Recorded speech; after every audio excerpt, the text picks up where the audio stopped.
Hello. हाँ Piyush.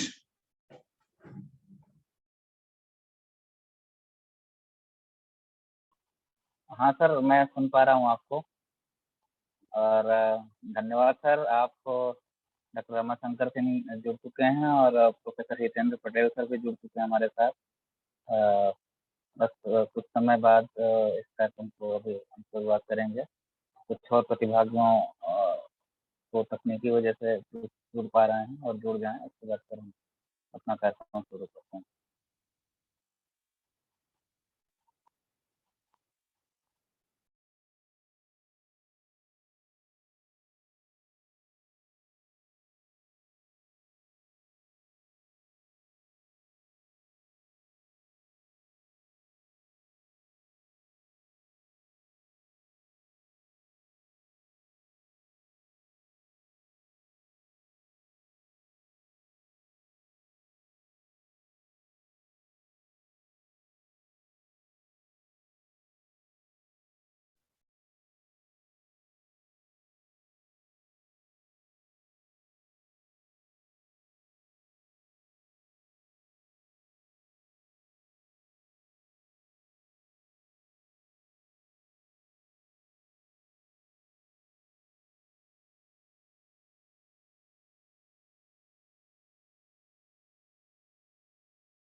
Purse होती है मुझे पता होती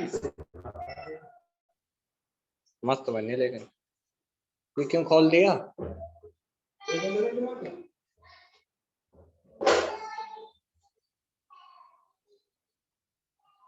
चांद से पर्दा कीजिए।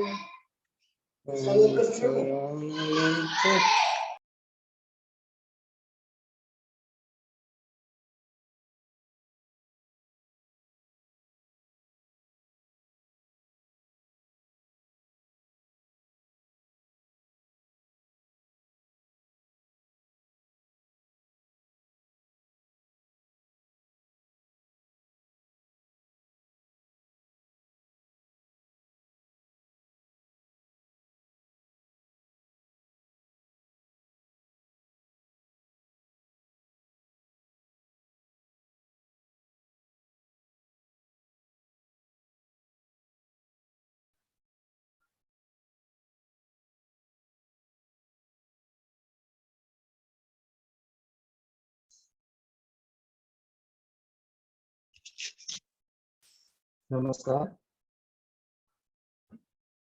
क्या मेरी आवाज सुन पा रहे हैं पीयूष जी?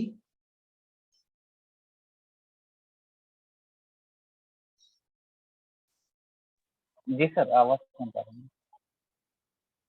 Okay sir.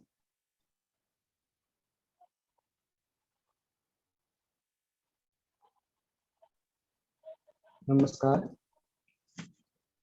मैं भवनीत सिंह बत्रा, शासकीय तुलसी महाविद्यालय अनूपपुर तथा देवनागरी स्नातकोत्तर महाविद्यालय गुवाहाटी के आंतरिक गुणवत्ता सुनिश्चयन प्रकोष्ठों के संयुक्त तत्वावधान में आयोजित 2 दिवसीय राष्ट्रीय सेमिनार में आपका स्वागत करता हूं। हमारे साथ अभी मुख्य अतिथि वक्ता जुड़ चुके हैं।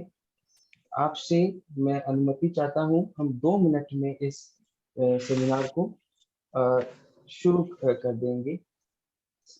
2 मिनट का आपसे अनुमति चाहता हूं। Thank you.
शंकर जी, क्या हाल चाल? बढ़िया है सर, दुआ है। आपकी मेरी आवाज आप तक ठीक ठाक जा रही है? जी हाँ, बिल्कुल आ रही है, अच्छे से आ रही है।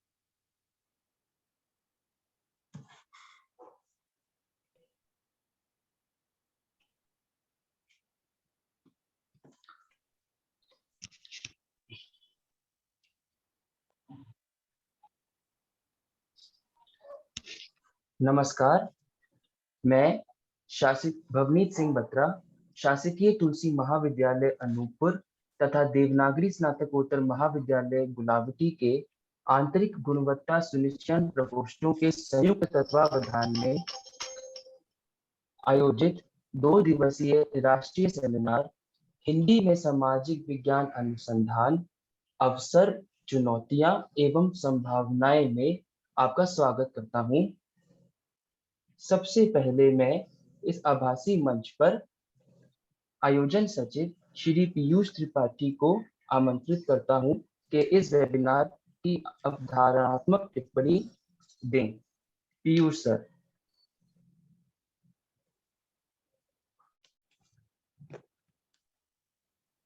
धन्यवाद भवनीत सर। आज इस 2 दिवसीय राष्ट्रीय वेबिनार के आयोजन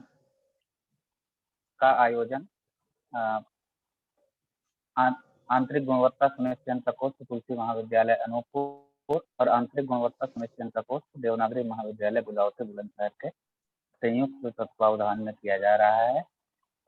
मैं पीयूष त्रिपाठी अब सभी लोगों का इस वेबिनार में हार्दिक स्वागत और अभिनंदन करता हूं। आज का विषय है हिंदी में सामाजिक विज्ञान अनुसंधान, अवसर, चुनौतियां और निवारण। इस वेबिनार का आयोजन जूम मीटिंग प्लेटफॉर्म पर किया जा रहा है और आज का हमारा सौभाग्य है कि हमारे सामने आज 2 वक्ता प्रोफेसर हितेंद्र पटेल सर और डॉक्टर रमाशंकर सिंह उपस्थित होंगे। और प्रोफेसर हितेंद्र पटेल इतिहास विभाग के विभागाध्यक्ष हैं विश्व भारती विश्वविद्यालय कोलकाता में, और आज आप हमारे सामने हिंदी में समाज विज्ञान लेखन, समस्याएं और समाधान विषय पर अपना वक्तव्य रखेंगे। आपको हिंदी में सामाजिक विज्ञान के क्षेत्र में जो लोग काम कर रहे हैं उनमें जाना माना नाम है। आप किसी परिचय के मोहताज नहीं है। मैंने व्यक्तिगत रूप से मेरा अनुभव है कि मैंने सर को 2 या 3 बार सुना है व्यक्तिगत रूप से। सर जब प्रयागराज में इलाहाबाद विश्वविद्यालय में आए थे तो मैंने उन्हें सुना था।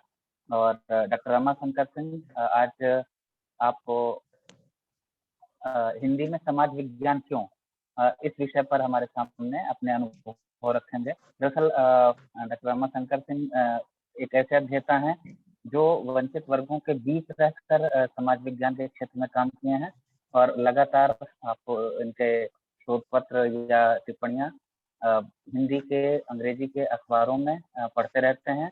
आपकी सद्य प्रकाशित किताब है नदी पुत्र, जिसमें आपने प्राकृतिक संसाधनों पर जो वंचित वर्गों का हक है, वंचित वर्गों के अधिकार हैं, उन पर अपने जो रिसर्च में काम किया था उसे एक पुस्तक के रूप में प्रकाशित कराया है। और प्रोफेसर हितेंद्र पटेल सर ने जो प्रोफेसर हितेंद्र पटेल सर हैं, आपकी जो अभी तुरंत किताब आई है वो है आधुनिक भारत का ऐतिहासिक यथार्थ, जो राजकमल प्रकाशन से प्रकाशित हुई है और इसे भारतीय उच्च अध्ययन संस्थान शिमला के संयुक्त प्रकाशन में प्रकाशित किया गया है। आज हम हिंदी में सामाजिक विज्ञान अनुसंधान इस विषय पर वेबिनार के लिए बैठे हैं, डिस्कशन के लिए बैठे हैं, एक परिचर्चा के लिए बैठे हैं। तो अवधारणात्मक टिप्पणी के रूप में मैं पढ़ना चाहूंगा आगे कि अनुसंधान का उद्देश्य संबंधित विषय क्षेत्र का विस्तार करना होता है। विषय के विस्तार के साथ ही अनुसंधान से उन वर्गों की बेहतरी का रास्ता खुलता है जिन पर शोध किया जाता है। इसलिए शोध की भाषा वही होनी चाहिए जो इसके उत्तरदाताओं के द्वारा बोली जाती है। भारत में सामाजिक विज्ञान अनुसंधानों का एक बड़ा हिस्सा अंग्रेजी में उपलब्ध रहा है। इसका कारण यह है कि औपनिवेशिक काल से ज्ञान की भाषा अंग्रेजी रही है। स्वतंत्रता के बाद भी सामाजिक विज्ञानों के क्षेत्र में हिंदी तथा अन्य भारतीय भाषाओं में मौलिक शोध की कमी रही है। पूर्व में किए गए शोधों तथा संबंधित साहित्य के सर्वेक्षण के लिए भी अंग्रेजी भाषा की सामग्री पर निर्भर रहना इसका एक प्रमुख कारण है। हिंदी और अन्य भारतीय भाषाओं में मौलिक चिंतन कम होने और मानक ग्रंथों का अप्रामाणिक तथा दुरूह अनुवाद एक दूसरे तरीके की समस्या पैदा करता है। वैश्वीकरण तथा तकनीकी के युग में ग्लोबल भाषा के रूप में अंग्रेजी का बढ़ता चलन अंग्रेजी का चलन बढ़ता जा रहा है। ऐसे में सामाजिक विज्ञानों के अनुसंधान में हिंदी के प्रयोग के सामने अपने स्वरूप को बचाए रखने की भी अपनी चुनौतियां हैं। ज्ञान का उत्पादन और उसका व्यवहारिक अनुप्रयोग के लिए हिंदी में मानक पारिभाषिक शब्दावली तैयार करना, मानक संदर्भ ग्रंथ लेखन की विधा तैयार करना और अनुवाद को दुरूहता से मुक्त करना, तकनीकी को हिंदी के प्रयोक्ताओं के लिए सरल बनाना और हिंदी भाषा में मानक शोध प्रक्रिया तैयार करना है। इन सभी बिंदुओं पर, इन सभी पक्षों पर आज और कल 2 दिन हमारे विशेषज्ञों के द्वारा, वक्ताओं के द्वारा इस पर विचार विमर्श होगा। इस पर अकादमिक सत्र, अकादमिक चर्चाएं होंगी और इसके अनुभव से हम हिंदी में समाज विज्ञान के लेखन को, हिंदी में समाज विज्ञान को कैसे बेहतर बना सकते हैं। दरअसल जिन पर शोध किया जाता है उनकी भाषा में हम शोध को कैसे पहुंचा सकते हैं और उस शोध का प्रयोग उन वर्गों की, वंचित वर्गों की, जो उन समूहों के जिन पर हम शोध कर रहे हैं, उनकी बेहतरी के लिए कैसे हो सकता है।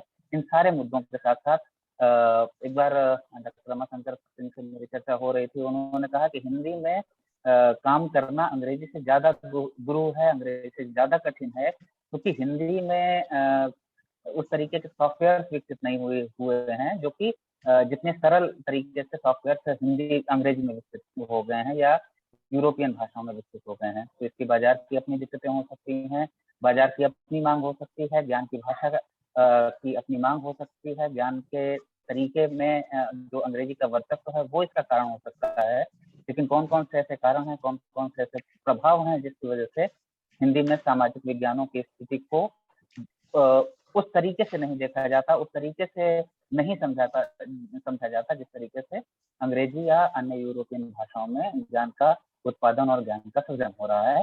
तो आज हम इस सत्र में, इस 2 सत्रों में और कल के 2 सत्रों में इस पर काफी गंभीरता से, काफी विस्तार से इस पर विचार विमर्श करेंगे और अपने विशेषज्ञों को सुनेंगे और अपने भाषा में, दरअसल हिंदी भाषा में इन सवालों के जवाब ढूंढेंगे, सवालों को जवाब खोजेंगे कि हिंदी में सामाजिक विज्ञानों में अनुसंधान की दशा और दिशा को कैसे बेहतर बनाया जा सकता है। धन्यवाद सर। मैं अब भाषी मंच पर श्री भवनेश सिंह बत्रा को वापस करता हूं कि वो कार्यक्रम का आगे का संचालन करें। श्री भवनेश सिंह बत्रा। धन्यवाद पीयूष सर। मैं आपको बताना चाहता हूँ कि ये वेबिनार दोनों महाविद्यालयों के समझौता ज्ञापन के अनुसंधान एवं विस्तार कार्यक्रम के अंतर्गत किया जाने वाला पहला बृहद आयोजन है। मैं इस वेबिनार की सह अध्यक्षता कर रहे शासकीय तुलसी महाविद्यालय अनूपपुर के प्राचार्य प्रोफेसर विक्रम सिंह बघेल, देवनागरी स्नातकोत्तर महाविद्यालय गुलावटी के प्राचार्य प्रोफेसर योगेश कुमार त्यागी तथा शासकीय महाविद्यालय वेंकटनगर अनूपपुर के प्राचार्य प्रोफेसर R.K. सोनी को वेबिनार को औपचारिक रूप से आरंभ करने की अनुमति चाहता हूं।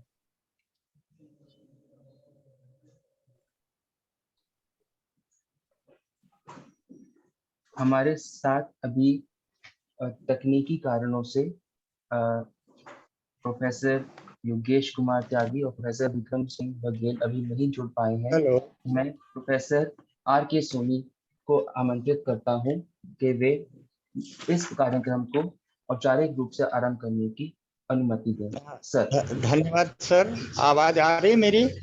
आपकी आवाज बिल्कुल साफ आ रही है सर। धन्यवाद सर। आज के इस राष्ट्रीय वेबिनार के हमारे संरक्षक डॉक्टर विक्रम सिंह जी, प्राचार्य शासकीय तुलसी महाविद्यालय अनूपपुर, प्रोफेसर योगेश त्यागी जी, प्राचार्य देवनागरी महाविद्यालय गुलावटी, इस कार्यक्रम में भाग ले रहे प्रमुख प्रवक्ता के रूप में जो मुझे ज्ञात है डॉक्टर हितेंद्र पटेल जी, डॉक्टर भवनीत बत्रा जी, डॉक्टर अर्चना सिंह जी, डॉक्टर रमाशंकर सिंह जी एवं सभी विद्वज्जन, इस वेबिनार लिंक से जुड़े हमारे सभी प्राध्यापक साथी एवं छात्र छात्राओं, मैं डॉक्टर R.K. सोनी आप सभी मूर्धन्य एवं विद्वान साथियों का हृदय से स्वागत और अभिनंदन करता हूं। धन्यवाद देता हूं अपने प्राध्यापक साथी डॉक्टर अमित भूषण सिंह को, जिनके प्रयास से आज हम सभी को ऐसे विद्वान साथियों के चिंतन एवं विचार से अवगत होने का मौका मिला है। डॉक्टर अमित भूषण जी का बहुत अथक प्रयास था कि बहुत कम समय में उन्होंने इतनी अच्छी व्यवस्था की और 2 महाविद्यालयों के बीच ये एक संपर्क कायम करने का जो प्रयास किया है, इसके लिए वो बहुत धन्यवाद के पात्र हैं। और ये हमारे अनूपपुर जिले और शासकीय तुलसी महाविद्यालय के लिए बड़े गर्व और हर्ष का विषय है कि हम सभी लोगों को राष्ट्रीय स्तर के इन विद्वान के विचारों को सुनने का और जानने का अवसर मिला है। मैं आप सभी अतिथि जनों का एवं जितने भी लोग इस वेबिनार में हमें इस लिंक के माध्यम से जुड़े हैं, उनका सबका मैं धन्यवाद देता हूं, उनको साधुवाद देता हूं और आप सभी से अनुरोध करता हूं कि हमारे बीच जो वक्ता हैं, जो हमारा विषय है, उस विषय पे अपने विचार व्यक्त करें। ऐसे पांडित्य जनों को सुनने का अवसर मिला है, हम सभी धन्य हैं। हम अपेक्षा करते हैं कि हम इसी तरीके से कार्यक्रमों का आयोजन करेंगे और ऐसे विद्वज्जनों के विचारों को सुनने का हमें मौका मिलेगा। तो हम अपनी टीम से ये विश्वास करते हैं, आशा करते हैं और अपेक्षा करते हैं कि अपने इस कार्यक्रम को आगे बढ़ाने का प्रयास करें। धन्यवाद। धन्यवाद सर, धन्यवाद कि आपने इस वेबिनार को औपचारिक रूप से आरंभ करने की अनुमति दी और स्वागत उद्बोधन दिया। अब मैं शासकीय तुलसी महाविद्यालय अनूपपुर के प्राचार्य प्रोफेसर विक्रम सिंह बघेल को आभासी मंच पर अनुमति देने के लिए और स्वागत उद्बोधन देने के लिए आमंत्रित करता हूं। वो हमारे साथ अब जुड़ चुके हैं। सर।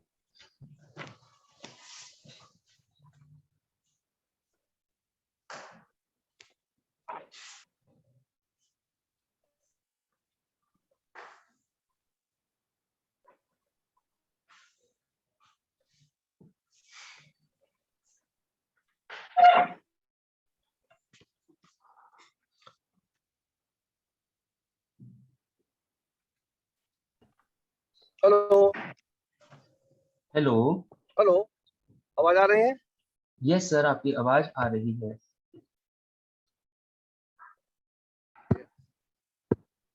आपकी आवाज बिल्कुल साफ आ रही है सर। हेलो,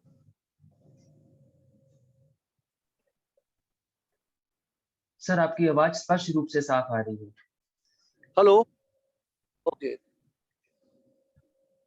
मुझे लग रहा है सर अपना म्यूट किए हैं मोबाइलों के। हेलो सर, तो आपकी सर आवाज पूरी आ रही है। आ रही है आवाज? यस सर, आपकी आवाज आ रही है। Please sir.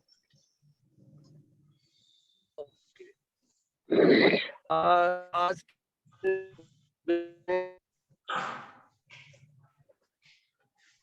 आप सभी सहभागियों का, विद्वत सहभागियों का स्वागत एवं अभिनंदन है। आज ये हमारे महाविद्यालय के लिए बड़े हर्ष का विषय है कि MOU के माध्यम से हम 2 महाविद्यालय मिल करके आपस में परस्पर सहयोग करके जो इस शैक्षणिक विकास की दिशा में सार्थक कदम उठाया है, ये वास्तव में सराहनीय कदम है और हमारे जो साथी इसमें संलग्न हैं उनके लिए उत्साहवर्धक कदम है और इसकी सफलता इसी में निहित है कि जो भी इस पर विद्वज्जन अपने विचार निर्धारित विषय पर प्रस्तुत करेंगे, वो वास्तव में इस शिक्षा जगत के क्षेत्र से जुड़े सभी के लिए एक बहुत ही लाभकारी सिद्ध होगा। और इसके लिए हम अपने जो सहयोगी हैं डॉक्टर अमित भूषण द्विवेदी, उन्हीं के प्रयास का ये परिणाम है कि उन्होंने उत्तर प्रदेश जैसे क्षेत्र में जा करके और वहाँ के विद्वत साथियों से मिल करके इस वेबिनार को अंजाम दिया है। इसके लिए वो बधाई के पात्र हैं और हम इस वेबिनार में उन सभी विद्वत साथियों को बधाई देते हैं कि वो ऐसे सेमिनार में अपना जो भी विचार प्रस्तुत करेंगे वो हम सब के लिए, हमारे शिक्षा जगत के लिए लाभकारी सिद्ध होगा। अंत में मैं ये आप सब के लिए शुभकामना देता हूँ कि आप इस वेबिनार को अच्छे से सार्थक रूप से संपन्न कराएंगे और इसका जो आउटपुट होगा वो निश्चित रूप से हमारे इस शिक्षा जगत के लिए सारगर्भित और सार्थक होगा। ज़्यादा समय न लेते हुए एक बार फिर से आप सबको बधाई और स्वागत, अभिनंदन। और आगे इस वेबिनार में जो भी लोग इसमें अपना रिसर्च पेपर प्रस्तुत करेंगे वो हम और हमारे सहयोगी कॉलेज बुलंदशहर के जिला बुलंदशहर के प्राचार्य महोदय के सहयोग से ये जो काम हुआ है, हम उसके लिए भी उनके आभारी हैं और हम आशा करते हैं कि उनका भी सहयोग हमें हमेशा इस प्रकार से मिलता रहेगा ताकि हम सब दोनों मिल करके इस दिशा में और भी अधिक अच्छा से अच्छा सार्थक प्रयास कर सकें। इन्हीं शब्दों के साथ एक बार आप फिर से आप सबको स्वागत और बहुत बहुत बधाई। धन्यवाद।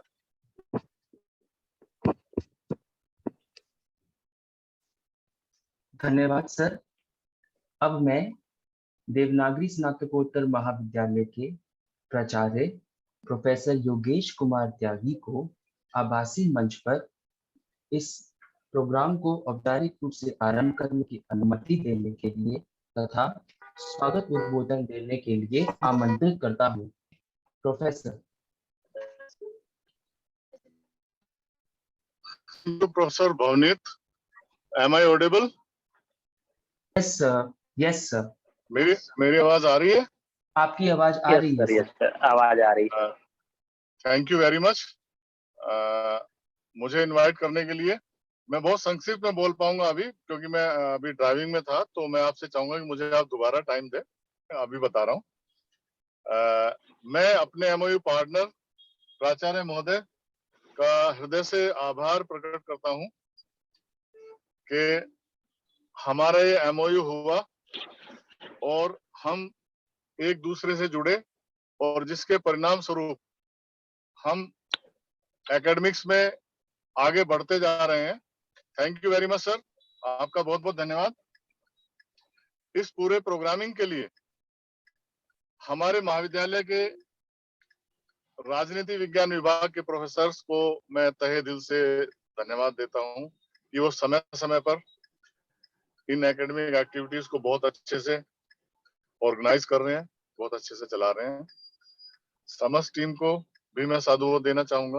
भवनीत जी, विनय जी, मेरे और साथी लोग जो जुड़े हुए होंगे, अभी मैं देख नहीं पा रहा हूँ बेसिकली।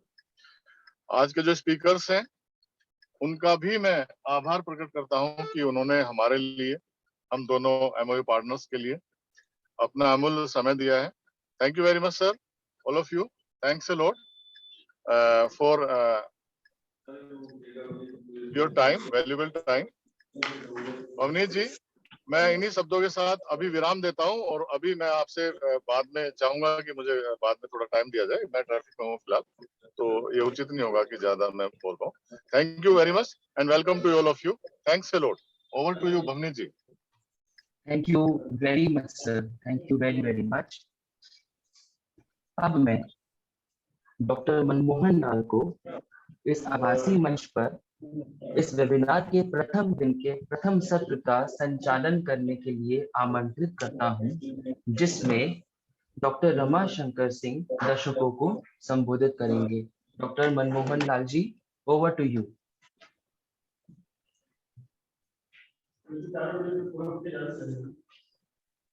धन्यवाद सर। क्या आप मुझे सुन पा रहे हैं आप लोग? आपको सुन पा रहे हैं सर, बिल्कुल साफ सुन पा रहे हैं। जी जी जी, बहुत बहुत धन्यवाद भुवनेश सर, और बहुत- बहुत बहुत धन्यवाद डॉक्टर अमित भूषण द्विवेदी जी को, जिन्होंने इतना अच्छा कार्यक्रम आयोजित करने का प्रयास किया और संचालन का दायित्व हमें दिया, इसके लिए बहुत बहुत धन्यवाद। जैसा कि हमारे पास समय, हम लोग समय से 15 मिनट पीछे भी चल रहे हैं, तो ज्यादा और कुछ ना बोल के डायरेक्ट मैं अपने सीनियर मित्र और सहयोगी डॉक्टर रमाशंकर सिंह का परिचय देना चाहूंगा। डॉक्टर रमाशंकर सिंह, आप इतिहासकार हैं।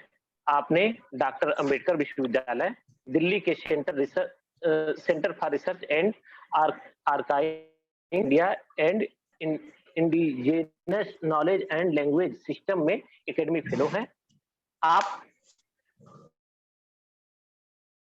सामाजिक विज्ञान संस्थान प्रयागराज से डीफिल की उपाधि प्राप्त किए हुए हैं। आप भारतीय उच्च अध्ययन संस्थान शिमला में फेलो भी रहे हैं। आप बांस पर आश्रित जातियों, घुमंतु एवं विमुक्त समुदायों के इतिहास, भाषा, संस्कृत, राजनीति और जीवन बोध एवं भारत के संविधान पर उनके परिचय, ईपीडब्ल्यू आलोचना, प्रतिमान और नाथ पथ में प्रकाशित हुए हैं। आपके दर्जनों अध्याय विभिन्न विद्वानों द्वारा संपादित किताबों तथा ज्ञान कोश में प्रकाशित हुए हैं। आपने People's Linguistic Survey of India के उत्तर प्रदेश खंड के लिए लेखन, अनुवादन और संपादन का काम किया है। आप जवाहरलाल नेहरू के सांस्कृतिक विचारों को केंद्र में रखकर उन्हें एक किताब का संपादन किया हुआ है, जो लोग भारती इलाहाबाद के प्रकाश हैं। इस समय आप उत्तर प्रदेश के घुमंतु एवं विमुक्त समुदायों से संबंधित अपने काम को अंतिम रूप दे रहे हैं। नदी पुत्र सेतु पुस्तक भी आपकी प्रकाशित हो चुकी है। मैं ऐसे गिनाते रहूंगा तो काफी समय निकल जाएगा, क्योंकि नाम थोड़ी सी छोटा है डॉक्टर रमाशंकर सिंह, लेकिन काम सर ने बहुत ज्यादा किया है। अगर विस्तार किया जाए तो बहुत विस्तार होगा। इतना थोड़ी सी इनका परिचय दिया हूँ, है सर बहुत विस्तारित, और हमेशा आपको सोशल मीडिया हर जगह आपको दिख जाएंगे। जैसा दिखते हैं उतना ही अच्छा काम भी करते हैं। हसमुख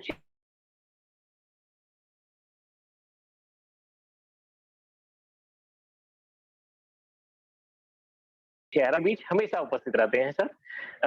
मैं और ज्यादा कुछ ना कहते हुए मैं अपने मित्र, सीनियर सहयोगी डॉक्टर रमाशंकर सिंह को आमंत्रित करना चाहूंगा। सर आए और आप अपना विचार प्रस्तुत करें। डॉक्टर रमाशंकर सिंह। धन्यवाद मनमोहन भाई। मेरा बहुत सौभाग्य है कि परिचितों के बीच में बोल रहा हूँ, इसलिए मेरा जो है आत्मविश्वास बढ़ा हुआ है। तो इसलिए अगर कोई उल्टी बात बोल जाऊं तो उसको क्षमा कर दीजिएगा। तो सबसे पहले मैं दोनों महाविद्यालयों के प्राचार्यों, वहाँ के जो सारे प्राध्यापक गण हैं, वह भाई मनमोहन और हितेंद्र सर और सभी छात्र जो इससे जुड़े हैं, हमारे कुछ दोस्त भी जो इससे जुड़े होंगे, उन सभी को मैं अपना अभिवादन भेज रहा हूँ। और अच्छा होता कि ये चीजें भौतिक रूप से होती, क्योंकि उसकी जो भौतिक दुनिया है उससे कोई चीज रिप्लेस नहीं कर सकती, कोई भी चीज रिप्लेस नहीं कर सकती। लेकिन तब भी एक इसका अपना फायदा है कि दूर दूर बैठकर ही और न्यूनतम संसाधनों के साथ हम ये काम कर सकते हैं। और एक बात मैं जरूर कहूंगा कि जिस तरीके से अमित, पीयूष और उनके सभी साथी या दो महाविद्यालयों के बीच में एक सहमति पत्र पर हस्ताक्षर कर रहे हैं, यह न केवल इस बात को दिखाता है कि उनके पास भविष्य को लेकर काफी योजनाएं हैं, बल्कि यह कि यही सब लोग भविष्य के एजुकेशनल लीडर साबित होंगे। आज जो इसका जो विषय है कि हिंदी में समाज विज्ञान क्यों, वह मैं बाद में उस पर बोलूंगा। लेकिन उसकी एक दिक्कत यह भी है कि जो हमारी एजुकेशनल लीडरशिप है, उनको आप head of department, principal, director, vice chancellor इन नामों से जानते हैं। तो उसमें क्राइसिस जैसी रही है बहुत ज्यादा, और वह सारी क्राइसिस हमारी जो है शैक्षणिक संस्थाओं पर भी मंडराती हुई दिखती है। और जैसे हमारी लीडरशिप है, चाहे वो राजनीतिक हो या एजुकेशनल लीडरशिप हो, वैसे ही हमारी संस्थाएं, जैसा हमारा समाज है, तो सब एक दूसरे को प्रकट करते रहते हैं, एक दूसरे को घटाते बढ़ाते रहते हैं। तो ये बात है। तो इसमें अच्छी बात ये हुई है कि पीयूष और अमित जैसे नौजवान इस दिशा में आए हैं और इंस्टीट्यूशंस को लीड कर रहे हैं, भविष्य में और आगे ले जाएंगे। जो विषय मैंने अपने लिए चुना है कि हिंदी में समाज विज्ञान क्यों पढ़ा जाए, या बेसिक मामला ये सवाल उठना ही नहीं चाहिए था कि हिंदी में समाज विज्ञान क्यों पढ़ा जाए। इस सवाल में यह निहित है कि जैसे कोई डर किसी को लगा हुआ हो कि भाई हिंदी में समाज विज्ञान क्यों पढ़े, जब दूसरे विषय दूसरी भाषाएं मौजूद है उसमें समाज विज्ञान लिखा जा रहा है, तो वही सही हिंदी में क्यों, एक ये है। तो इसी, और यह जो पूरा का पूरा सवाल है वह सीधे सीधे मैं साफ तौर पे कहूँ बिना किसी बात में फंसे हुए कि यह एक बनाम का सवाल है कि जो समाज विज्ञान है वह माना जा रहा है कि वो अंग्रेजी में लिखा जा रहा है और अंग्रेजी में ही समाज विज्ञान संभव है। और शैक्षिक संस्थाओं का यदि आप इतिहास देखें, भारत में विभिन्न विषयों की स्थापना का या उनके विकास का इतिहास देखें, तो आप पाएंगे कि यह सब 1757 के बाद जो भारत पे अंग्रेजी राज की स्थापना शुरू होती है, 1857 के बाद वह जबरदस्त ढंग से काबिज हो जाती है, औपनिवेशिक सत्ता प्रणाली भारत पर लग जाती है या लाद दी जाती है। तो उसमें विषयों का विकास उसी वातावरण में हुआ। भारत के अधिकांश विषय जो इस समय पढ़ाए जाते हैं, जो उनका करिकुलर है, जो उनकी समझ है, उसके आरंभिक सूत्र बिंदु जो थे वह औपनिवेशिक भारत में निर्धारित किए, और जाहिर सी बात थी कि वह सब अंग्रेजी में ही लिखे गए। खुद यहाँ मनमोहन, पीयूष और अमित जुड़े हैं जो इलाहाबाद विश्वविद्यालय से हैं, मैं भी, प्रोफेसर हितेंद्र पटेल हैं कलकत्ता यूनिवर्सिटी JNU से पढ़े हैं। तो ये सब लोग इस बात पर राजी होंगे, और सारे आचार्यगण जहाँ जहाँ से पढ़े हैं, कि उनके जो संबंधित विश्वविद्यालय है उनकी जो शुरुआती पढ़ाई लिखाई या शुरुआती जो उनकी जो अकादमिक्स थी, उसकी जो सामाजिकी विकसित हुई वह अंग्रेजी भाषा में ही विकसित हुई, उसके विषय अंग्रेजी में विकसित हुए, उन विषयों के जो व्याकरण है, नियम है, वह अंग्रेजी में ही विकसित हुए। और उसके बाद में वह अलग अलग विषयों में, अलग अलग भाषाओं में पढ़ाए जाने शुरू हुए। भारत में जो भाषाई विविधता है, यानी वो कर्नाटक में है तो कन्नड़ में, कोंकणी में, मराठी में, या तेलुगु, तमिल, मलयालम में, हिंदी में, इस सब में पढ़ाए जाने शुरू हुए। अब मामला आता है कि समाज विज्ञान हिंदी में क्या पहले लिखा ही नहीं जा रहा? तो ऐसी बात नहीं है कि समाज विज्ञान पहले हिंदी में लिखा नहीं जा रहा था। आप 1920 से लेकर 1960 तक के बीच के जो प्रकाशन है, उनके पब्लिकेशंस देखें तो पाएंगे कि जिन विषयों पर आज माना जाता है कि आज के ही नौजवान लोग काम कर रहे हैं, वह 1920 से 1960 के बीच लिखे जा रहे थे, पढ़े जा रहे थे। इस समय हमारे कई साथी जैसे नरेश गोस्वामी हैं, विजय झा है, कंजन जी हैं, कई लोग हैं, और हम सभी लोग यहाँ अम्बेडकर यूनिवर्सिटी दिल्ली में प्रोफेसर अभय दुबे के नेतृत्व में इस बारे में बातचीत कर रहे हैं, इस बारे में काम कर रहे हैं कि यह देखा जाए कि भारत की जो ज्ञान परंपरा है, भारत में जो सोचने समझने के तौर तरीके हैं, किसी निष्कर्ष पर पहुंचने के जो रास्ते हैं, उन रास्तों तक को किस तरीके से औपनिवेशित किया गया, और उसको जो है उससे कैसे उबारा जाए, और हिंदी में हिंदी में सोचने, विचारने, तर्क करने की जो प्रणालियां पहले से मौजूद थी, उनको वापस पाया जाए, उनको लाया जाए, और एक नई प्रणाली भी विकसित की जाए।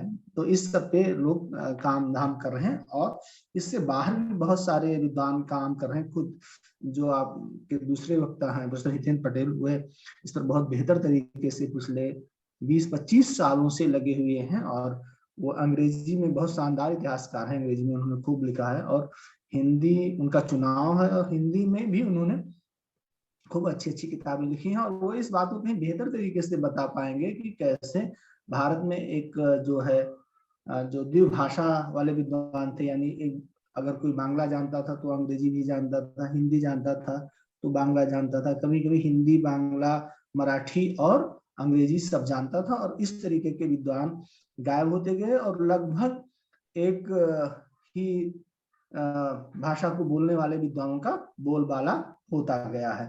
तो इस बारे में वह सारी बातें बताएंगे। तो यह मामला ये हो गया है कि जो समाज विज्ञान है क्या वह हिंदी में लिखा जाएगा? तो यह सवाल इसलिए उपजता है कि क्या जो समाज विज्ञान है उसमें जो एक चीज और है, समाज और विज्ञान, यानी जो ज्ञान रचना है वह क्या हिंदी में संभव है? तो लोग कहते हैं हाँ ये हिंदी में संभव है, इसलिए हिंदी में संभव तो हिंदी में समाज विज्ञान लिखा जाना चाहिए। और दूसरी बात कि आप किसी भी समाज को समझने के लिए बिना उसकी भाषा को जाने ठीक से समझ नहीं पाते हैं। बता सकते हैं कि या देख कर बता सकते हैं या दुभाषिया की मदद से बता सकते हैं, या कुछ ऐसे ही समझ लीजिए कि आम का मौसम आ रहा है और आपका एक साथी आम खा रहा है और आप उससे पूछते हैं कि आम कैसा है, तो बताता है आम खट्टा है या आम मीठा है। लेकिन आप अगर उसे खा लेते हैं तो ठीक से जान पाते हैं कि जब वो कहता है कि आम खट्टा है तो उसका क्या असर है, उसका स्वाद बोध क्या है। इसी तरीके से भाषा का मामला है कि किसी समाज के बारे में जब आप कोई राय बनाते हैं तो अगर उस समाज तक पहुंचने के लिए आप भाषा का सहारा लेते हैं, बेहतर तरीके से जान समझ सकते हैं, तो मामला बेहतर हो जाता है। अन्यथा आपके हाथ में एक ऊपरी तौर पर एक नजरिया लगता है। तो ये बात है कि अगर आपको हिंदी भाषी समाज को समझना है, उत्तर भारत को समझना है, तो उसमें हिंदी एक भूमिका निभाने जा रही है। लेकिन मामला ये नहीं है कि हिंदी में समाज विज्ञान इसीलिए किया जाए कि आप उत्तर भारत को समझना चाहते हैं, ऐसी कोई बात नहीं है। केवल हिंदी में जो समाज विज्ञान है उसका आशय नहीं है कि वे लोग उत्तर भारत को हिंदी में समझना चाहते हैं और उसके बारे में हिंदी में लिखना चाहते हैं, बल्कि उनका दावा है, जो लोग हिंदी में इस समय समाज विज्ञान लिख रहे हैं, कर रहे हैं, उनका दावा है या उनका एक रुझान है, वह उत्तर भारत शब्द के बजाय भारत को हिंदी के द्वारा समझना चाहते हैं, हिंदी भाषा में समझना चाहते हैं, और न केवल भारत को बल्कि पूरी दुनिया को हिंदी समझना चाहते हैं। तो दरअसल भाषा अगर दुनिया को समझने का एक जरिया है, इस धरती को समझने का एक जरिया है, तो उसमें हिंदी एक महत्वपूर्ण भूमिका निभाना चाहती है। तो एक बात ये हो गई।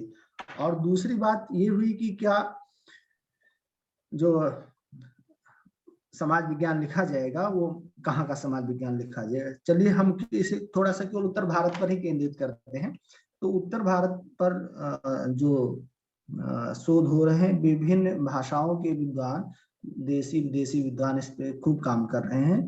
तो वह उनके काम करने का जो तरीका है वह प्राय यह रहा है कि अगर वो हिंदी भाषा के विद्वान हैं तो हिंदी में ही कर रहे हैं, अगर वो अंग्रेजी भाषा के विद्वान हैं, खुद हिंदी जानते हैं तो ठीक है, अगर वो हिंदी नहीं जानते हैं तो किन्हीं दूसरे सहायकों के द्वारा उस पर काम कर रहे हैं। और तीसरा, वो उनकी भाषा ही मतलब फ्रेंच या स्पेनिश है, तो वो हिंदी और अंग्रेजी दोनों भाषाओं को जानने वाले लोगों से अपना काम चला रहे हैं। लेकिन उनकी जो कच्ची सामग्री है जिससे वो समाज विज्ञान लिख रहे हैं वह मूलतः हिंदी भाषा में ही। तो अब मामला ये बन जाता है कि जो कच्ची सामग्री हिंदी भाषा में उपलब्ध है उसी से ही समाज विज्ञान का निर्माण किया जाना है, नया समाज विज्ञान लिखा जाना है। तो अगर सामग्री हिंदी भाषा में उपलब्ध है तो क्यों ना उसे हिंदी से लिखा जाए। एक तर्क तो ये होगा। और दूसरा तर्क क्या है कि हिंदी इतनी सक्षम है कि वह किसी भी तर्क को निर्मित कर सकती है, निष्कर्षों पर पहुंच सकती है और एक ज्ञान का सृजन कर सकती है। तो उसमें हिंदी अपनी भूमिका निभा रही। और कई सारे विद्वान जो हिंदी भाषी नहीं है या भारत से गए हैं, हिंदी में उनका लेखन नहीं रहा, लेकिन वो हिंदी की सामग्री को बहुत अच्छे तरीके से प्रयुक्त कर रहे हैं। मैं कुछ विद्वानों का केवल नाम ले रहा हूँ, मेरा उद्देश्य यहाँ कोई नाम गिनाना नहीं है, या और आप नाम गिना भी नहीं सकते। मसलन कि एक प्रोफेसर प्रकाश कुमार हैं, तो पेंसिल्वेनिया स्टेट यूनिवर्सिटी में प्रोफेसर हैं, और वे आधुनिक भारत में, विशेषकर औपनिवेशिक भारत में खेती किस तरीके से आगे बढ़ी इस पे काम कर रहे हैं। उनकी जिस जिससे वह अपना इतिहास लिख पढ़ रहे हैं, उसमें अंग्रेजी भाषा में जो सामग्री है वह तो है ही है, हिंदी भाषा में जो सामग्री है उस सामग्री को भी वहां वह अंग्रेजी में ला रहे हैं। तो अब मामला ये हो जाता है कि हिंदी में उपलब्ध सामग्री को जब अंग्रेजी में एक सुसंगत तरीके से एक लिखना है तो वह समाज विज्ञान हो जाता है। और कैसे वह अगर वही सामग्री हिंदी में लिखी जाती है तो कैसे समाज विज्ञान नहीं हो जाता, इसके बारे में हम बाद में बात करेंगे। फिर विज्ञान, इस समय सब लोग इस बारे में ज्यादा चिंतित रहते हैं। एक तो पुनरुत्थानवादी लोग हैं जो हर चीज के लिए कहते हैं कि हमारे यहाँ हर किस्म का विज्ञान था, और कुछ लोग ऐसे हैं कि हर चीज को कैंसिल कर देते हैं कि जैसे भारत मूढ़ों का देश था, मूर्खों का देश था, यहाँ कुछ नहीं था, और अगर था वो तो किन्हीं दूसरी भाषाओं में रहा होगा, हिंदी में नहीं रहा होगा। आप सब लोग एक बहुत ही बचकाना और बहुत ही वाहियात तर्क सुनते हैं कि अरे हिंदी में विज्ञान नहीं संभव, हिंदी में तो विज्ञान लिखा ही नहीं जा सकता। लेकिन ऐसे इतिहासकार हैं हमारे बीच में, सुनील भाई कल इस विषय पर बोले कि कहीं अच्छे तरीके से वह बताएंगे आपको कि हिंदी में विज्ञान लेखन की बहुत अच्छी परंपरा थी, और इलाहाबाद में कई ऐसे संस्थान थे, उत्तर भारत में कई ऐसी लाइब्रेरीज थी, कई ऐसे विद्वान थे जो हिंदी भाषा में विज्ञान के बारे में गंभीरता पूर्वक लिख पढ़ रहे थे। तो हिंदी भाषा में विज्ञान लेखन की एक परंपरा थी। अब उस विज्ञान लेखन की परंपरा पर जो इतिहासकार हैं उस पे काम कर रहे हैं। एक तो सुनील भाई खुद उस पे काम कर रहे हैं, डॉक्टर सुमित कौशिक, और दूसरी है कैम्ब्रिज में चारू सिंह, वो भी इस पे काम कर रही हैं। विज्ञान लेखन का जो इतिहास है उस पे काम कर रहे हैं, उसमें हिंदी भी एक बड़ा कंट्रीब्यूट कर रहे हैं। तो कहने का आशय यह है कि आप यह कह के नहीं बच सकते कि हिंदी में विज्ञान लेखन संभव नहीं है और हिंदी में विज्ञान लेखन की कोई परंपरा नहीं है। ये दोनों बातें गलत हैं, और इन दोनों बातों को इतिहासकार झुठला रहे हैं। समाज विज्ञानी इसको झूठा सिद्ध कर रहे हैं कि ये वाहियात बातें हैं, आप ऐसी बात नहीं है, और इसमें एक समृद्ध परंपरा रही है। ज्ञान का जो संबंध है वह भाषा से ज्यादा चिंतन परंपराओं से है। वह किस तरीके से किसी सोचने समझने वाले मनुष्य के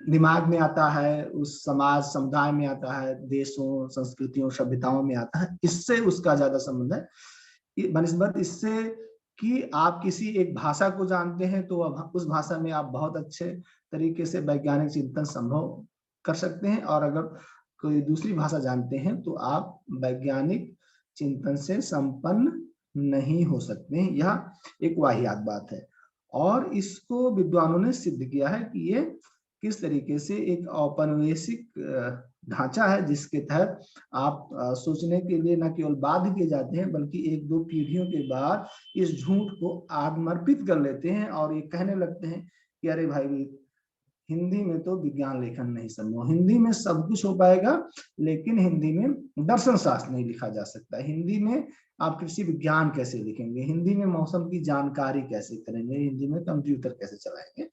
तो ये मतलब एक तरीका है किसी भी भाषा को किनारे करने का, उसमें हिंदी भी शिकार होती है, लेकिन केवल हिंदी नहीं शिकार होती, दुनिया की बहुत सारी भाषाएं इस बारे में शिकार हो जाती हैं, और वह जो भाषी समूह है वह खुद अपनी भाषा से ही घृणा करने लगते हैं, वो एक तरीके से आत्म घृणा के शिकार हो जाते हैं। और इस थ्योरी पर अभी प्रोफेसर अभय कुमार दुबे की एक किताब आ रही है जिस पर वो एशिया और अफ्रीका के जो सांस्कृतिक अनुभव हैं, जो उसकी बौद्धिक परंपराएं हैं, जिस तरीके से उन पर फ्रेंच और अंग्रेजी उपनिवेश ने अत्याचार ढाया, उस सब की पड़ताल करते हुए यह बात को बताने का प्रयास कर रहे हैं। उस किताब में अभी आने ही वाली है कि किस तरीके से उपनिवेशवाद ने एशिया और अफ्रीका के लोगों को उनकी परंपराओं से विच्छिन्न कर दिया है, और उनको यह विश्वास दिलाने का प्रयास किया है कि जो उनके पास है वह किसी काम का नहीं है, और उनकी मुक्ति तो केवल जो है या तो फ्रेंच में है या तो अंग्रेजी में है, लैटिन में है, स्पेनिश में है। उनकी मुक्ति उनकी भाषा में संभव नहीं है, क्योंकि उनकी मुक्ति उनकी भाषा में संभव, तो उस भाषा को पढ़ना भी नहीं चाहते, और जब वो पढ़ना नहीं चाहते तो फिर मामला आप जानते हैं कि आगे क्या होने वाला। भारत में समाज विज्ञान के साथ भी यही हुआ है कि जब आप किसी भाषा को पढ़ना नहीं चाहेंगे, उसको व्यक्त नहीं करना चाहेंगे, तो फिर ज्ञान कैसे सृजित होगा। तो इसका पहला मामला है कि जो आप किसी भाषा में वह सांस्कृतिक आत्मविश्वास लाते हैं कि वह आपकी बात रखने के लिए काबिल है, तब मामला आगे बढ़ता है। तो ये बात हो गई। और दूसरी जो मैं कह रहा था कि भाषा, बहुत लोग कह रहे हैं कि ये बहुत शानदार भाषा है और इसी में कुछ लिखा है, और ये कोई भारत में भी संस्कृत के साथ ये कब जोड़ा गया, ये जो उस्ताद हैं वही लोग बताएंगे कि संस्कृत भाषा को कब से देववाणी कहा जाने लगा। शेल्डन पोलाक की एक किताब ही है, उसका नाम है the language of gods in the world of main, देवताओं की भाषा मनुष्यों की दुनिया में। और यह केवल संस्कृत के साथ नहीं हुआ, बल्कि अन्य यूरोपीय भाषाओं ने भी अपने आप को क्लेम किया कि वो जैसे कोई ईश्वरीय भाषाएं हैं और उपहार दी गई हैं इस पृथ्वी के वासियों को, और उसी में ज्ञान रचना संभव है, उसी में ईश्वर और दर्शन पाया जा सकता है, उसी में कुछ किया जा सकता है। ऐसी बात है नहीं।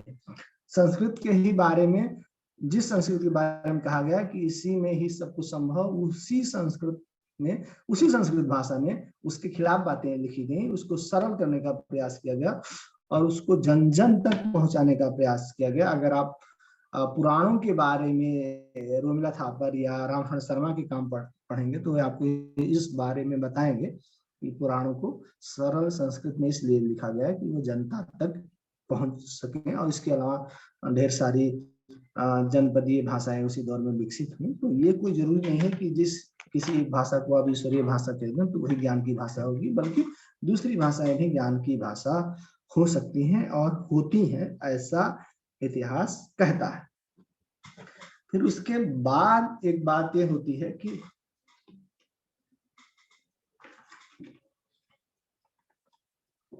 जैसे मैं अभी कह रहा, ये जो है भाषाएं जो ईश्वरीय भाषाएं हैं और देवताओं की भाषा है, देवताओं की पुत्री, दुनिया भर की सब बातें लोग करते हैं।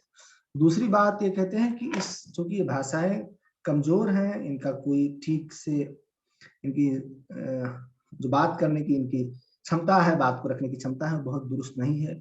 इस भाषा में राजनीतिक शब्दावलियां गढ़ी नहीं जा सकती हैं। क्योंकि इस भाषा में राजनीतिक शब्दावलियां गढ़ी नहीं जा सकती, इसलिए ये भाषाएं राजनीति के काबिल नहीं है। तो जब कोई भाषा राजनीति के काबिल नहीं रह जाती है तो उस भाषा को लोग क्यों मानेंगे। लेकिन यह तो कुछ लोगों का गढ़ा हुआ छद्म है, ऐसी बात है नहीं। आप केवल उत्तर भारत के उदाहरणों को देख लीजिए,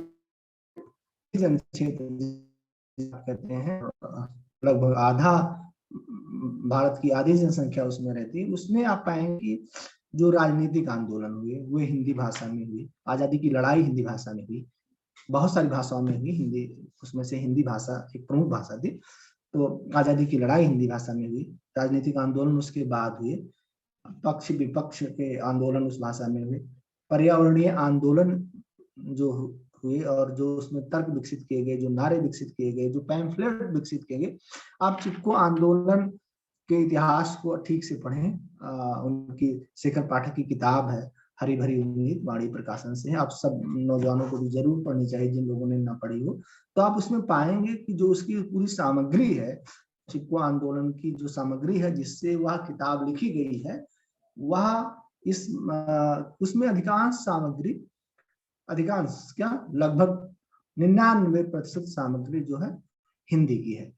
अब हिंदी की सामग्री है, इसका कहने का आशय ये है कि वह जो आंदोलन विकसित हुआ, उसके जो तर्क विकसित हुए, उन तर्कों को पर्चों, अखबारों, पैम्फलेट, पत्रिकाओं, किताबों के द्वारा, पतली पतली किताबों के द्वारा जो प्रसारित किया गया, वह हिंदी भाषा में ही प्रसारित किया गया। तो यह बताता है कि जो है यह जो आंदोलन हुआ, यह आंदोलन उस आंदोलन को, चिपको आंदोलन को सफल बनाने में एक भाषा की भूमिका थी जो हिंदी है। तो यह कहना बिल्कुल बेकार बात है कि हिंदी भाषा में कोई आंदोलन संभव नहीं है, ये हिमालय में हुआ। फिर बहुत आप उससे जो गंगा निकलती हिमालय से, आप चले जाइए लगभग 1000 किलोमीटर दूर हिमालय से भागलपुर, उससे भी ज्यादा, वहां भी पिछले 40 सालों से गंगा मुक्ति आंदोलन चल रहा है। उसके इतिहास पर ना जाइए, बल्कि आप देखिए कि वहां जो कुछ भी लिखा पढ़ा जा रहा है, जो लोग उसमें कुछ कर रहे हैं, वह हिंदी भाषा में हुआ। भारत में जो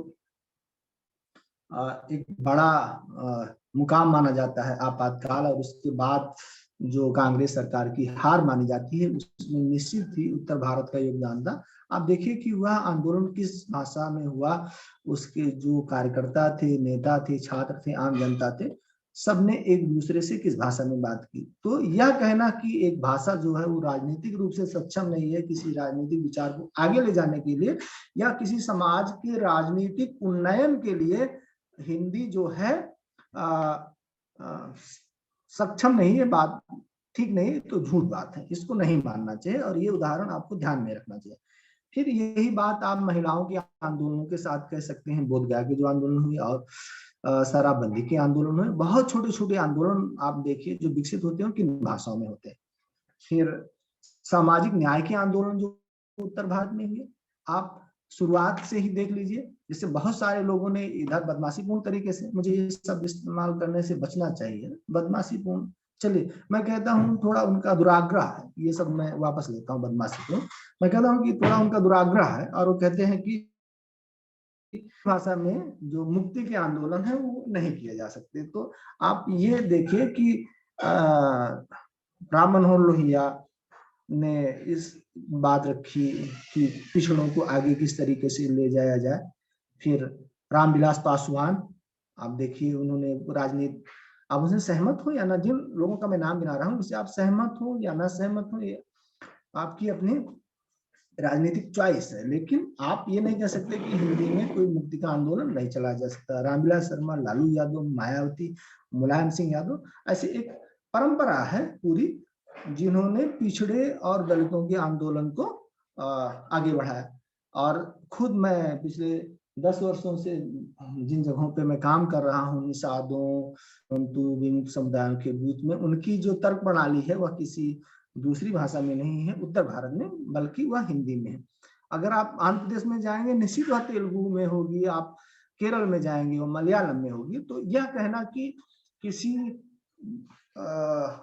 समाज या किसी समुदाय के राजनीतिक उन्नयन के लिए, उसके राजनीतिक विचार को समृद्ध करने के लिए अंग्रेजी भाषा या कोई बहुत बड़ी भाषा जिसे आप कहते हैं बहुत ही नफीस है, बहुत ही परिष्कृत भाषा है, जरूरी ये तर्क ऐतिहासिक रूप से किसी कसौटी पर खरा नहीं करता। अब ये जो मैं बात कह रहा था कि राजनीतिक आंदोलन, पर्यावरणीय आंदोलन, सामाजिक न्याय के आंदोलन, महिलाओं के आंदोलन, यह सब हिंदी में संभव है। और अभी जो 21वीं सदी में जो सबसे महत्वपूर्ण घटना हुई है पिछले 6 महीने पहले, और कम हुआ शायद, कि जो 3 कृषि बिल वापस लिए गए, भारत के इतिहास में अभूतपूर्व है।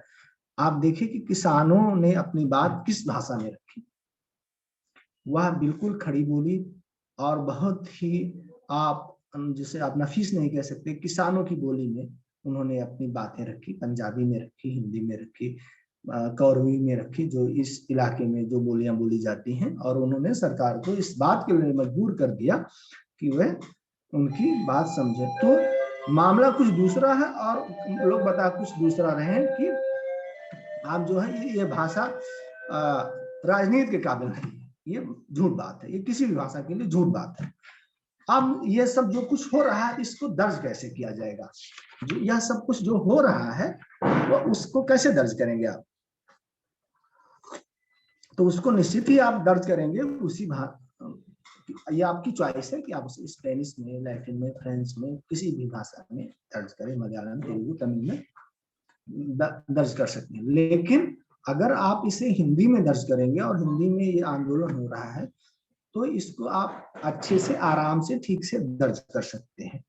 और ऐसा काम लोग, नौजवान लोग तो कर ही रहे हैं, उस्ताद लोग भी इस तरीके के काम कर रहे हैं। और ऐसे लोग इस वो काम कर रहे हैं जिन्होंने अंग्रेजी में खूब नाम कमाया था। आप हितेन पटेल इसके उदाहरण है कि उन्होंने एक जमाने में खूब अंग्रेजी में लिखा और अच्छी अच्छी किताबें लिखी, वो हिंदी में समय खूब लिख रहे हैं।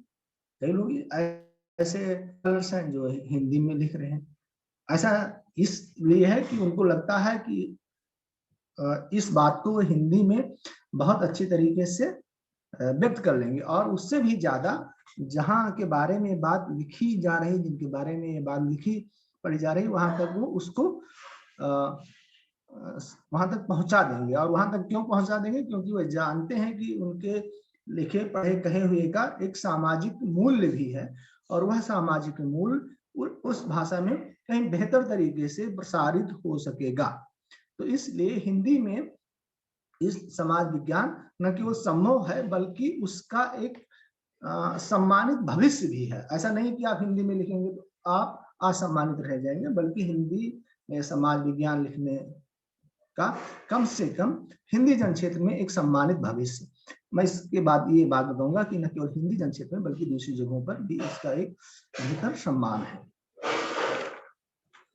अब ये बात आप सब जान ही रहे हैं कि कोई भी आंदोलन जिस भाषा में होगा उसमें आप अच्छे तरीके से लिख सकेंगे, और ये कोई बचकानी बात होगी कि उसे आप दूसरी भाषा में लिखेंगे तो कहीं बेहतर होगा।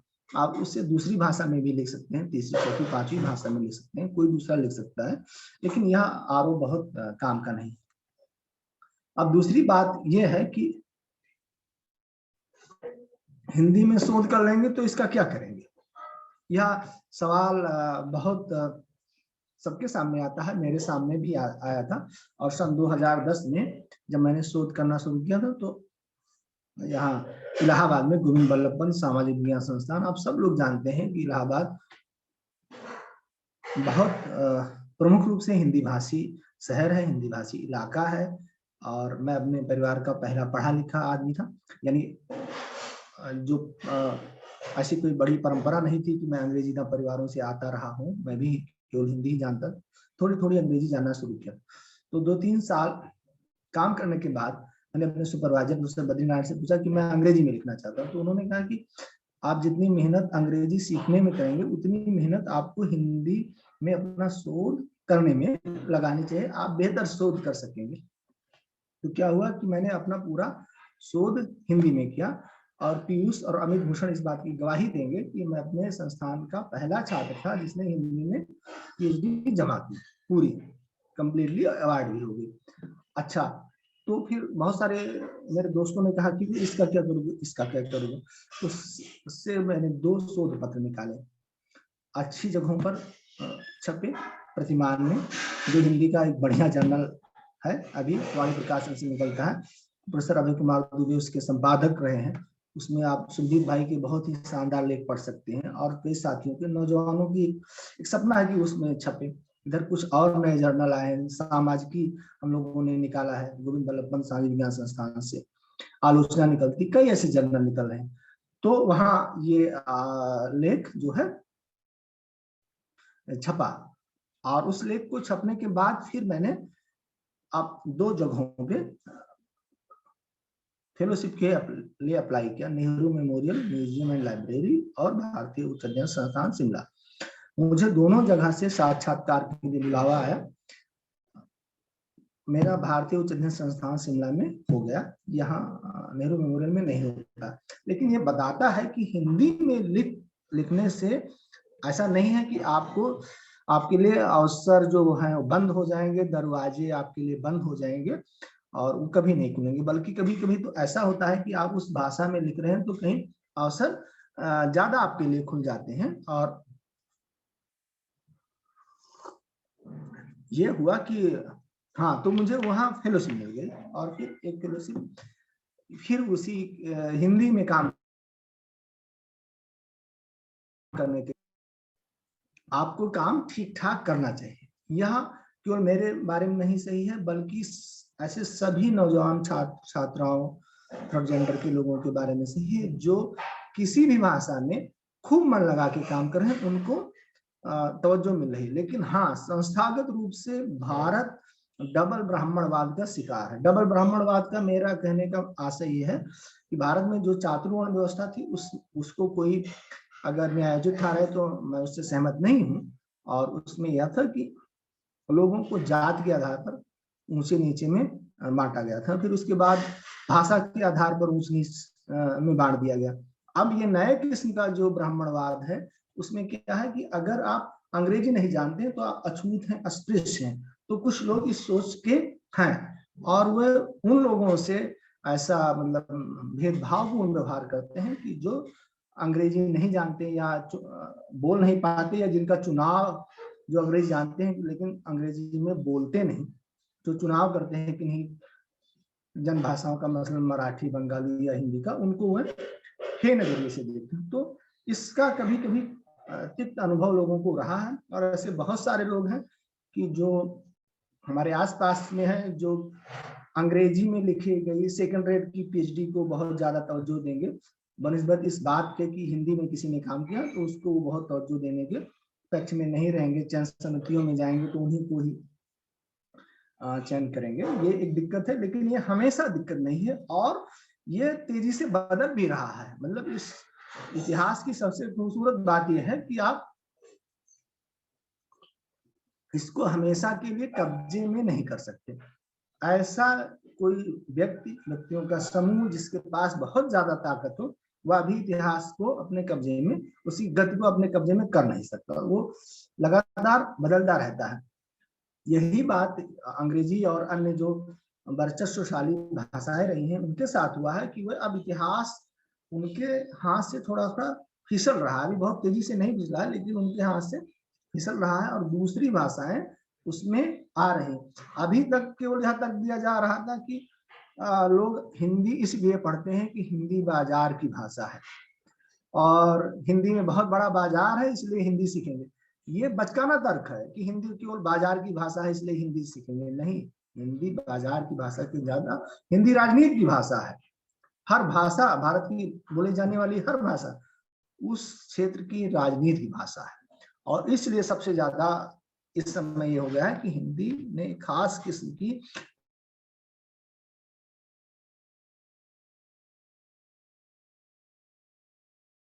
राजनेताओं को आप हिंदी में ट्वीट करते हुए देख सकते हैं कि जो अपने वाले अंग्रेजी ले जाने जाते हैं। इसका कारण ये नहीं कि वो बहुत उदार होंगे, बल्कि इसका कारण उनकी पहचान में अंग्रेजी के बड़े से बड़े दुनिया की सब भाषाओं में उनका भाषा में भी अनुवाद हो। और आप देखते होंगे कि कुछ बड़े साहित्यकार, इतिहासकार, समाज विज्ञानी, उनके परिचय के आगे लिखा रहे कि इनकी किताबों का 30 भाषाओं में अनुवाद हुआ। तो वो ऐसा क्यों करते हैं? ऐसा इसलिए कहते हैं कि जो दुनिया है उसको बढ़ा, तो हिंदू सारे नहीं बल्कि दूसरे ज्ञान की दुनिया है कर रही, तो आप रोक नहीं सकते, और ये बदले। और इसमें खास बात है कि अवसर रहे हैं अभी, जैसे सिस्टम का सभी लोग जो अच्छी थी हिंदी, और हिंदी में पढ़ने पढ़ाने के अवसर पहले से की अपेक्षा ज्यादा रहे हैं। विद्यालय में जो इसके फार्म आते हैं,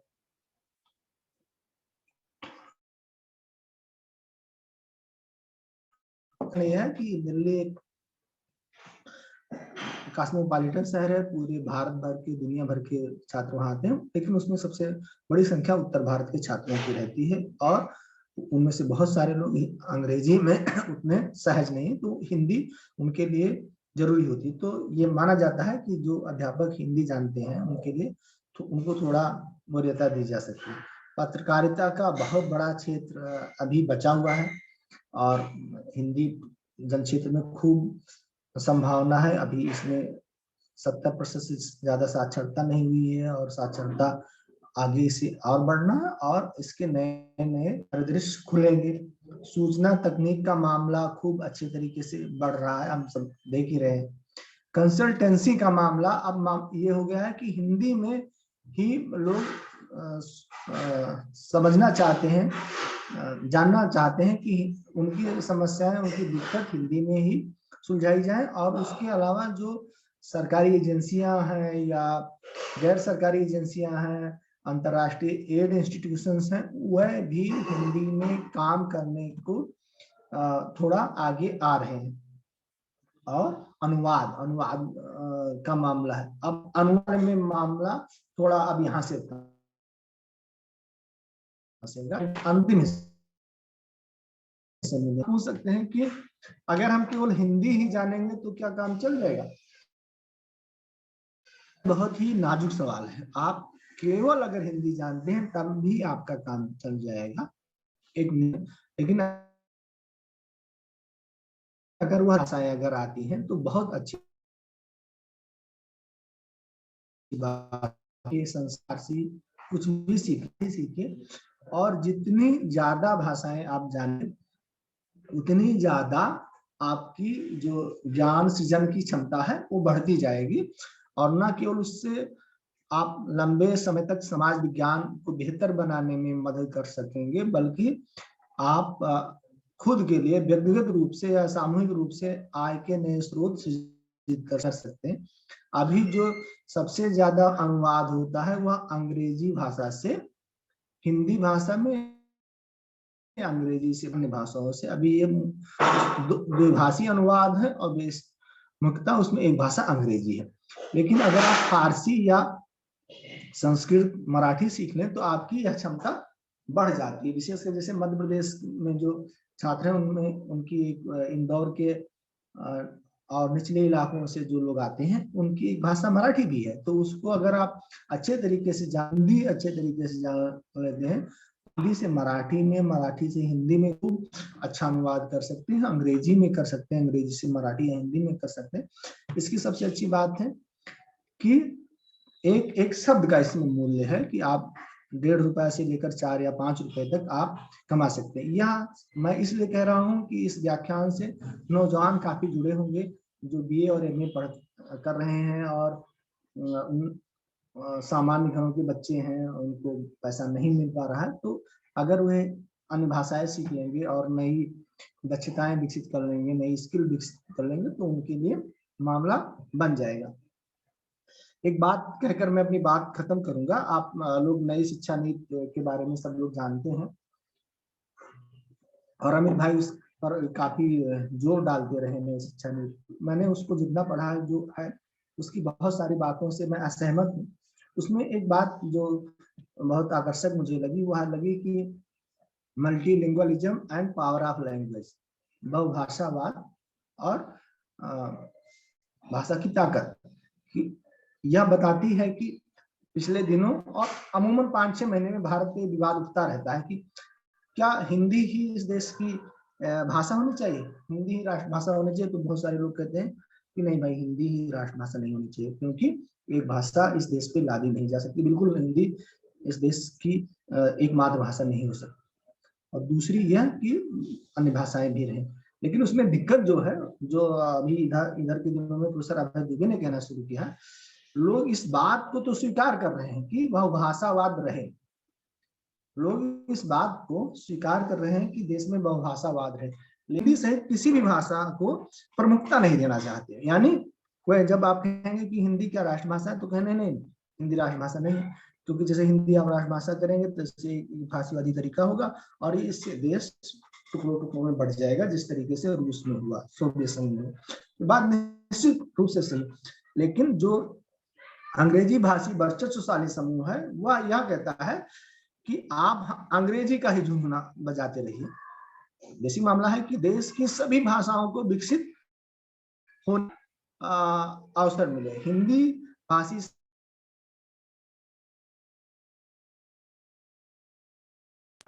समाज को अभी इस बात पर बहुत ज्यादा तवज्जो देने की कि हिंदी को राष्ट्रभाषा बनाए, हिंदी को राष्ट्रभाषा बनाए। सबसे ज्यादा जरूरी है कि हिंदी को ज्ञान की भाषा बनाए, हिंदी को समाज विज्ञान की भाषा बनाए, और जो ज्यादा हो सके उसके लिए कीजिए बनिस्बत इसके कि आप कह रहे हैं कि हिंदी को राष्ट्रभाषा बना दीजिए।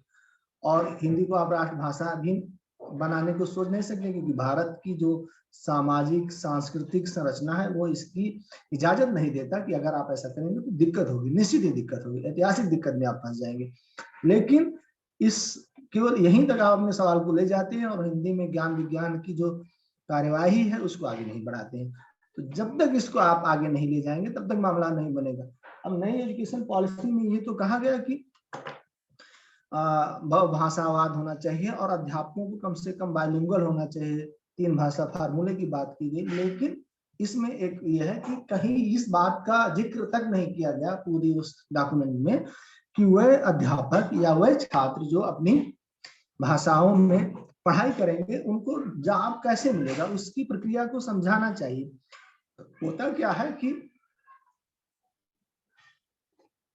इससे, इस सवाल से लोग बचना चाहते हैं कि क्या हिंदी में अगर पढ़ेंगे तो जॉब मिलेगी, और दूसरा वो कहते हैं कि अंग्रेजी पढ़ने से जॉब मिल जाएगी। जो अंग्रेजी के समर्थक हैं उनका पहला ही तर्क है कि अंग्रेजी पढ़ने से सबको जॉब मिल जाएगी। अगर ये बात होती तो फिर जो अंग्रेजी भाषी देश हैं उनमें बेरोजगारी नहीं हो आती। आप कह दीजिए कि ये वाला तर्क कमजोर है, चलिए मान लेते हैं। फिर दूसरा आप ये मान लीजिए कि भारत में वह इलाके जहां पर अंग्रेजी बोली जाती है वहां पर बेरोजगारी नहीं होती, यह अभी तर्क सही नहीं है। फिर इसको थोड़ा और आप ले जाइए और इसको फोकस कीजिए, और जिन लोगों ने अंग्रेजी पढ़ रखी है उनको बेरोजगारी का सामना ना करना पड़ता। लेकिन जो अभी पिछले 15 साल का अनुभव यानी 2007 से लेकर अब तक का, वह इस बात की गवाही नहीं देता कि भारत में रहते हुए आपने सबसे अच्छी शिक्षा ग्रहण कर रखी है, बीटेक कर रखी है, ये कर रखा है, वो कर रखा है, दुनिया भर की जो डिग्रियां ले रखी, मतलब आप बीए में नहीं है, आप एमकॉम है, एमबीए है, एमटेक है, अलाना फलाना सब है, और अंग्रेजी भाषा में, तो आपको बेरोजगार नहीं रहना चाहिए। लेकिन ऐसा कोई आंकड़ा है कि इन भाषाओं में पढ़े हुए लोग बेरोजगार नहीं रहेंगे? और इस बारे में जगह जगह आपको कहानियां मिल जाएंगी, आर्थिक अखबारों में, जर्नल्स में, सोशल मीडिया में, आपकी अपनी नाते रिश्तेदारी में कि व्यक्ति ने खूब अच्छी अंग्रेजी भाषा में पढ़ाई की और उसे रोजगार नहीं मिला। तो मामला ये नहीं कि आप अंग्रेजी में पढ़ लेंगे तो रोजगार मिल जाएगा। रोजगार मिलने का सीधा सा जो मसला है वह देश की पॉलिटिकल इकोनॉमी से जुड़ा है, यानी ज्यादा से ज्यादा रोजगार पैदा किए जाएंगे तो रोजगार मिलेगा। मामला क्या है कि आपको हमेशा यह बताया जाता है कि यह भाषा पढ़ लीजिए तो रोजगार मिल जाएगा, और जब उससे भी मामला नहीं बनता तो कहते हैं यह कोर्स पढ़ लीजिए इससे रोजगार मिल जाएगा। ये मामला नहीं है। अमित अर्थशास्त्र के विद्यार्थी इस बात को कहीं बेहतर तरीके से जानते हैं कि रोजगार का जो मामला है वह, और मनमोहन भाई भी इससे जुड़े हुए हैं, तो ये दोनों लोग इस बात को अच्छी तरीके से बता सकते हैं कि जो रोजगार मिलेगा वह देश की आर्थिक वित्तीय नीति से मिलेगा, भविष्योन्मुखी योजनाएं बनाने से मिलेगा। साधारण सी बात है कि मध्य प्रदेश और उत्तर प्रदेश के किसी पीएचडी स्कॉलर को जॉब मिलने की संभावना इस बात पे ज्यादा निर्भर करती है कि जितने विश्वविद्यालय हैं, केंद्रीय विश्वविद्यालय हैं, उनकी संख्या 2 गुनी कर दी जाए, राज्य विश्वविद्यालयों की संख्या 4 गुनी कर दी जाए, और प्राइमरी और इंटर कॉलेज की संख्या 8 गुनी कर दी जाए, तो कोई भी पढ़ा लिखा आदमी बेरोजगार नहीं रहेगा जाएगा। और ये मेरे जैसा इतिहास का आदमी नहीं कह रहा है, बल्कि इसको अर्थशास्त्री बहुत अच्छे तरीके से कह चुके हैं। अमर्त्य सेन का पूरा काम इस बारे की गवाही देता है कि किस तरीके से शिक्षा में ही ज्यादा निवेश कर देने से मामला बन जाता है। तो यह सारी चीजें समझने की जरूरत है, और हमें जो औसत सवाल हैं, जो ऊपरी सवाल हैं, झूठ मूठ के सवाल हैं, उसमें ना फंस के अच्छे तरीके से हिंदी में या जिस भी भाषा के आप विद्यार्थी हो, जो आपकी जो मातृभाषा है उसको पढ़ना चाहिए, उसमें सोशल साइंस लिखनी चाहिए। अब मैं अपनी बात खत्म करता हूं, अगर कोई सवाल हो तो आप पूछ सकते हैं।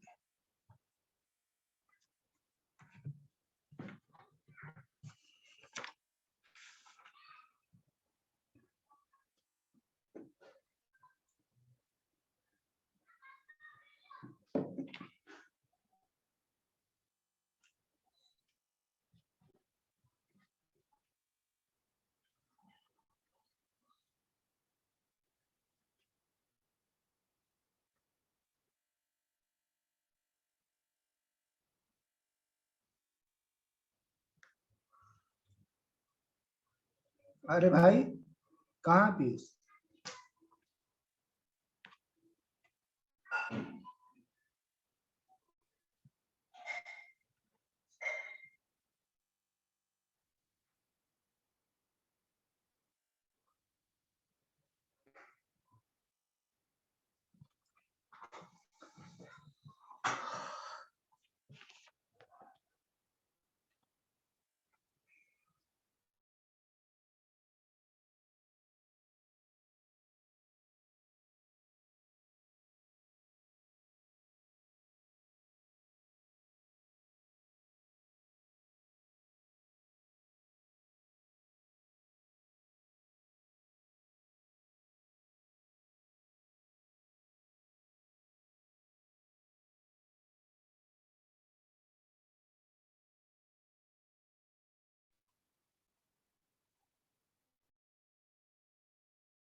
हेलो जी, क्या सुन रहे हैं आप लोग? जी सर, आप सुनाई दे रहे भुवनी हैं। सर? यस जी, सर, जी। आप सुना रहे हैं। जी, बहुत बहुत धन्यवाद रमाशंकर सिंह, डॉक्टर रमाशंकर सिंह का बहुत बहुत आभार और धन्यवाद। सर, आपने अपने व्याख्यान में को इतना साधारण भाषा में समझाया कि मुझे लगता है सभी वक्ताओं को समझ में आया होगा।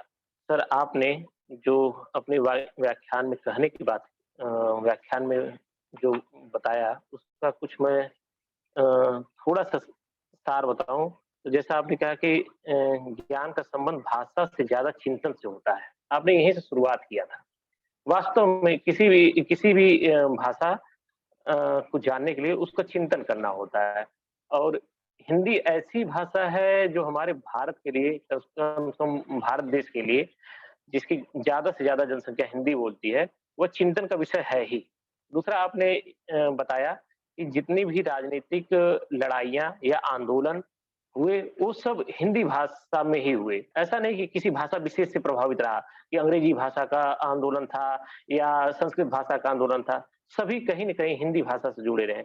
आपने उसमें यह भी बताया कि जो उन आंदोलनों में नारों का प्रयोग किया गया, भाषाओं का प्रयोग किया गया, वह सब हिंदी में ही प्रयोग किया गया। चिपको आंदोलन का आपने उदाहरण दिया। आपने यह भी बताया कि राजनीतिक उन्नयन के लिए हिंदी भाषा ठीक नहीं है, यह कहना एक मिथ्या है। जो लोग तथाकथित लोग बोलते रहते हैं कि हमें राजनीतिक उन्नयन के लिए हिंदी भाषा कोई आवश्यक नहीं है, तो एक मिथ्या है। आपने सामाजिक, धार्मिक आदि आंदोलनों को बताया कि सभी लगभग हिंदी में ही हुए। मैं यहीं पे सर आपकी बात को थोड़ी समर्थन करते हुए एक बात और कहूँगा। हमारे पूर्व प्रधानमंत्री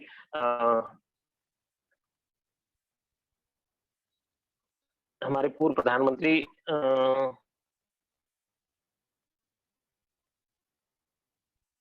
प्रधानमंत्री मैं मिस्टेक कर रहा हूँ, तो मैं बात बताता हूँ। प्रणब मुखर्जी राष्ट्रपति प्रणब मुखर्जी ने कहा कि अगर मुझे हिंदी आता तो मैं शायद भारत का प्रधानमंत्री हुआ होता। उनको आखिरी समय तक हमेशा मलाल इस बात का रहा है कि मुझे हिंदी नहीं आती थी। राजनीति का इतना अनुभव और वास्तव में अभी तक के 1990 के बाद डॉक्टर मनमोहन सिंह के बाद कोई बहुत विद्वान आदमी हमारे पास राजनेताओं में आया तो प्रणब मुखर्जी साहब आए थे। उनके द्वारा भी यह कहा गया कि हमें हिंदी आती तो शायद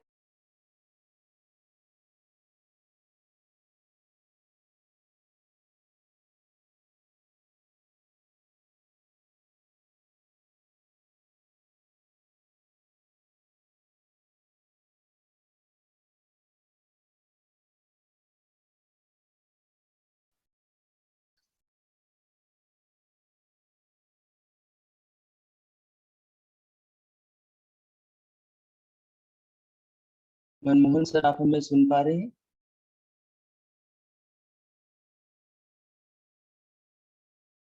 पीयूष सर, क्या आप भी मनमोहन सर को सुन पा रहे हैं या वो नहीं, मैं नहीं सुन पा रहा हूँ। मेरे ख्याल से अच्छा। हमारा उनसे संपर्क टूट गया है। आवाज नहीं आ रही सर उनकी, लगता है डिस्कनेक्ट हो गए हैं। तो पीयूष सर, आप इसको इसको आप आगे बढ़ाइए और हमारे साथ कल के दो वक्ता भी, जो कल दो वक्ता बोलेंगे वो भी माननीय वक्ता हमारे साथ आ गए। मनमोहन सर आ गए हमारे साथ। हाँ, मनमोहन सर, अपने आप को अनम्यूट कर लीजिए प्लीज।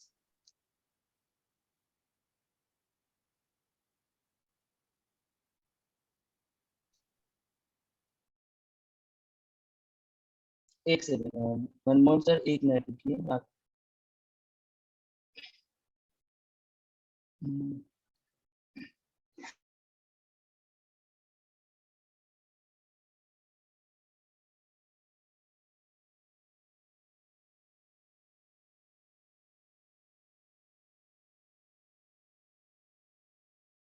अब आप अपने आप को अनम्यूट कर सकते हैं मनमोहन सर, प्लीज कर लीजिए, अनम्यूट कर लीजिए।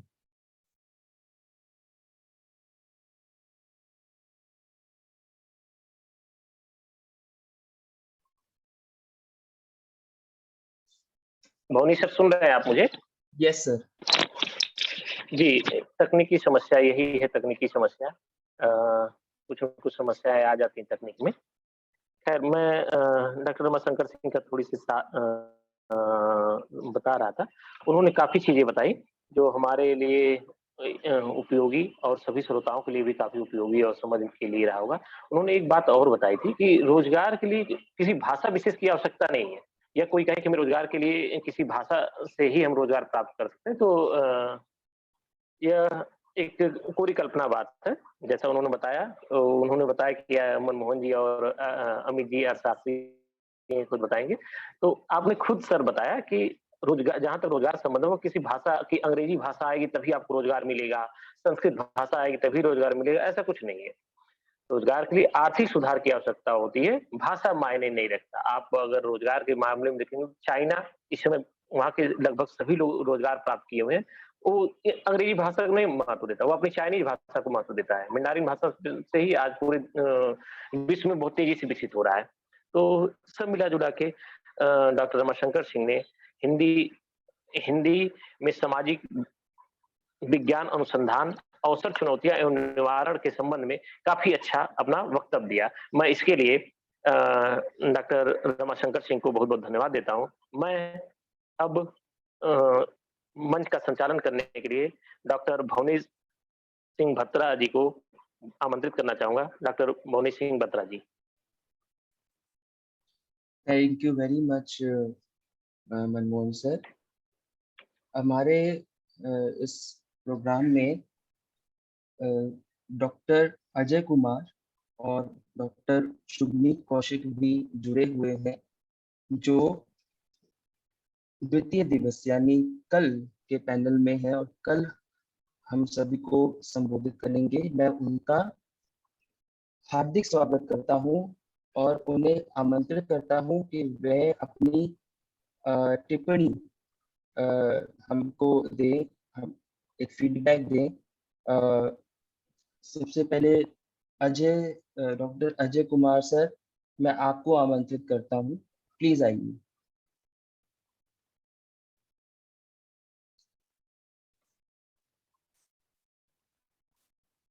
क्या आप सुन पा रहे हैं मुझे? आपको जी, सुन बिल्कुल, पा रहा हूं सभी लोग सर। सुन रहे हैं सर। तो पहले तो हितेन सर को नमस्कार, आप सभी को नमस्कार। और मेरा तो शायद व्याख्यान कल होना है ना भाई साहब? यस सर, पर आप अपनी छोटी सी टिप्पणी दें। आप आए हैं आज के प्रोग्राम में भी हमारे साथ जुड़े हैं, तो आप मैं आज कोई टिप्पणी नहीं दे पाऊंगा। एक्चुअली मैं आज बस सुन रहा था रमा को, और अभी हितेन सर उस बात को जोड़ेंगे, वो सब हमारी बातों को समझते हैं हितेन सर, और हम अपेक्षा भी उनसे करते हैं, आशा भी करते हैं कि जोड़ेंगे वो बात। और इनफैक्ट हम चारों लोग जो हैं, ये बड़ा संयोग है इस बार की 5 लोग जो आपने वक्ता चुने हैं, हम 5 लोग ही कहीं ना कहीं आपस में जुड़े हुए हैं।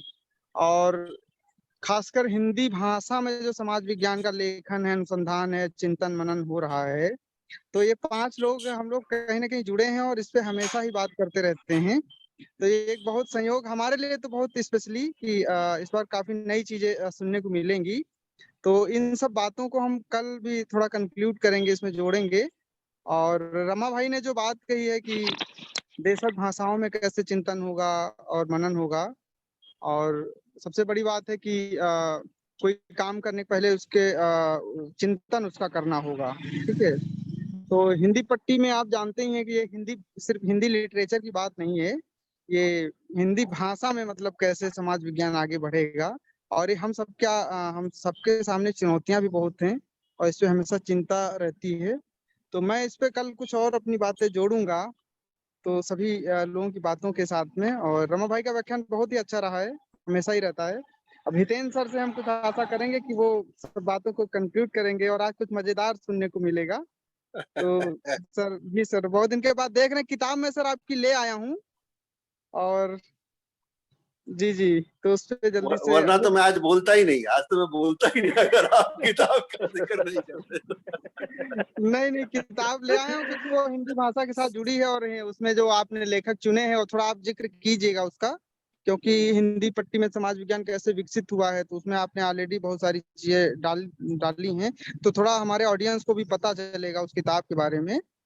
और जी जी, ठीक है सर।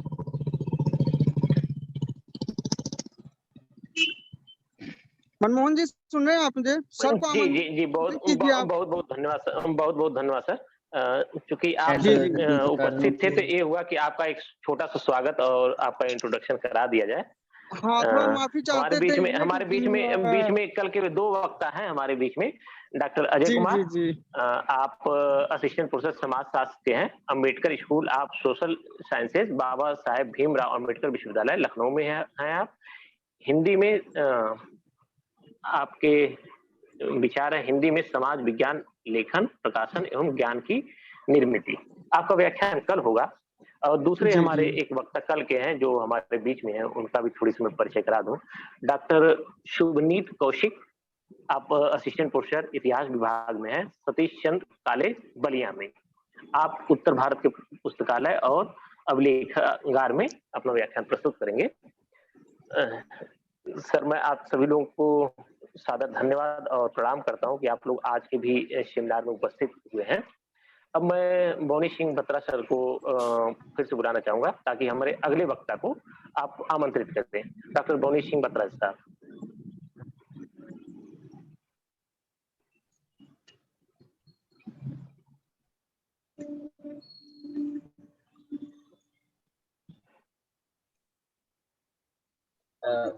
क्या आप मुझे सुन पा रहे हैं मनमोहन सर? जी बिल्कुल।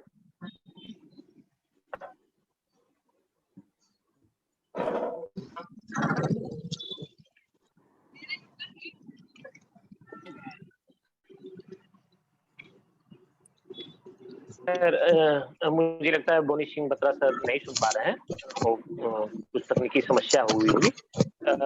मैं ही आमंत्रित करता हूँ। हमारे बीच में अगले वक्ता है डॉक्टर हितेंद्र पटेल सर हैं। आप प्रोफेसर और हेड हैं department of history, Rabindra Bharati university Kolkata, ex fellow Indian Institute of advance study Shimla. आपके काफी लेख है सर, मैं अगर गिनाने लगूंगा तो मुझे लगता है काफी लोग डर भी जाएंगे कि सर इतने लेख उल्लेखनीय है। फिर भी सर का नाम ही काफी है, इनके लेख या इनके परिचय के सर मोहताज नहीं है। इनकी काफी पुस्तकें और काफी शोध पत्र प्रकाशित हुए हैं। सर का नाम ही अपने आप में बहुत बड़ा है। मैं सर का और ज्यादा परिचय कराने से बढ़िया क्षमा चाहूंगा सर कि आप सीधे व्याख्या। हितेंद्र पटेल सर को सादर प्रणाम। धन्यवाद डॉक्टर मनमोहन लाल। मैं सामने पीयूष जी को देख पा रहा हूँ, पीयूष त्रिपाठी जी। उन्होंने बताया कि सर क्षमा चाहता हूँ, मेरा संपर्क उसी समय पे जस्ट टूट गया था, तो मुझे इस कार्यक्रम का संचालन करना था दरअसल वो, लेकिन उसी सेकंड समय टूट गया था, तो मैं क्षमा चाहता हूँ इसके लिए। कोई बात थैंक यू नहीं सर, कोई बात नहीं, क्योंकि तकनीकी समस्याएं आती रहती हैं, तकनीकी है हमारी। तो मैं सबसे पहले धन्यवाद दूंगा मुझे नौजवान जिन लोगों को मैं हिंदी बौद्धिक जगत के देदीप्यमान नक्षत्रों के रूप में देखता हूँ। डॉक्टर रमाशंकर सिंह, डॉक्टर अजय कुमार और शुभनीत कौशिक, इन तीनों के साथ अब लगभग पुराने पड़ रहे मुझे भी बोलने का मौका मिला। इन लोगों के पास इतना कुछ है देने को और कहने को। आज तो रमाशंकर जी ने लगभग जो है मुझे मतलब क्या कहूं, मुसीबत में डाल दिया है, क्योंकि उन्होंने इतने विस्तार से, इतने सुंदर तरीके से चीजों को रख दिया है कि और चुनौती और बढ़ गई, क्योंकि डॉक्टर अजय कुमार जो है ये आज जुड़े हैं, तो बुद्ध भी हैं और मित्र हैं। देखिए, सबसे पहले तो एक बात मैं कहना चाहूंगा कि हिंदी में जो मेरी किताब आई है और इसके लिए मुझे बहुत प्रशंसा मिल रही है, या फिर अभी मिलेगी और शायद वो उसका एक श्रेय जो है रमाशंकर जी और अजय कुमार को जाता है। ये मुझे एडमिट करना चाहिए, क्योंकि जब मैं शिमला गया था तो यही दोनों हिंदी का झंडा लिए हुए वहां थे, और मैं थोड़ा डरपोक किस्म का आदमी हूँ। मैं थोड़ी बहुत टूटी फूटी अंग्रेजी मैं अपने काम चलाता रहा हूँ आज तक। अंग्रेजी मुझे आती नहीं है, लेकिन और एक बात ईमानदारी से भी कहनी चाहिए कि मैंने हिंदी में लिखना जो है ये भी इसलिए भी शुरू किया कि मुझे अंग्रेजी में मजा ही नहीं आ रहा था। अच्छी अंग्रेजी भी नहीं आती है और क्या कहें, मतलब ये बात कोई मानता नहीं है कि अंग्रेजी में बहुत सहज नहीं हो पाता। और मुझे अच्छा लगा कुछ दिनों पहले एक कार्यक्रम में सुदीप चंद्र ने जब कहा कि मैं अंग्रेजी में काम करने गया और ना मैं घर का रहा ना काम का। तो ये बात मुझे अपने लिए भी कहने की इच्छा होती है। हालांकि मेरे पास एक दूसरा बहाना है, क्योंकि मैं एक हिंदी प्रदेश में रहता हूँ जहाँ हिंदी में काम करने की सुविधा नहीं है, इसलिए मैं बंगला में और अंग्रेजी में काम करने के लिए अभिशप्त हूँ। मतलब अभिशप्त नहीं कहना चाहिए, मतलब वही काम मुझे करना पड़ता है। रमाशंकर जी ने एक बहुत दिलचस्प बात कही। एक तो उन्होंने हिंदी में सम्मानित भविष्य की बात की और एक और बात कही कि इतिहास उनके हाथ से फिसल रहा है।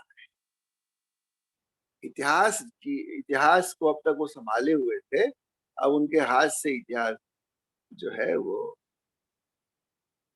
इतिहास जो उनके हाथ में फिसल रहा है। तो ये दो बड़ी सच्चाई है अभी इस वक्त कि हिंदी अब अंग्रेजी को अपदस्थ कर चुकी है। अब मैं इस बात को जब कहता हूं तो लोगों को लगता है कि ये थोड़ा अति उत्साह में कही गई बात है। अंग्रेजी अभी भी छाई हुई है, लेकिन दरअसल अंग्रेजी छाई हुई नहीं है और हिंदी का अब अंग्रेजी से कोई मुकाबला भी नहीं। हिंदी का विरोध या हिंदी के मार्ग में जो बाधा है वो अंग्रेजी नहीं। अब अंग्रेजी जैसी हिंदी हमारे लिए बाधा है। अंग्रेजी अब कभी भी इस देश में शक्तिशाली नहीं बन पाई।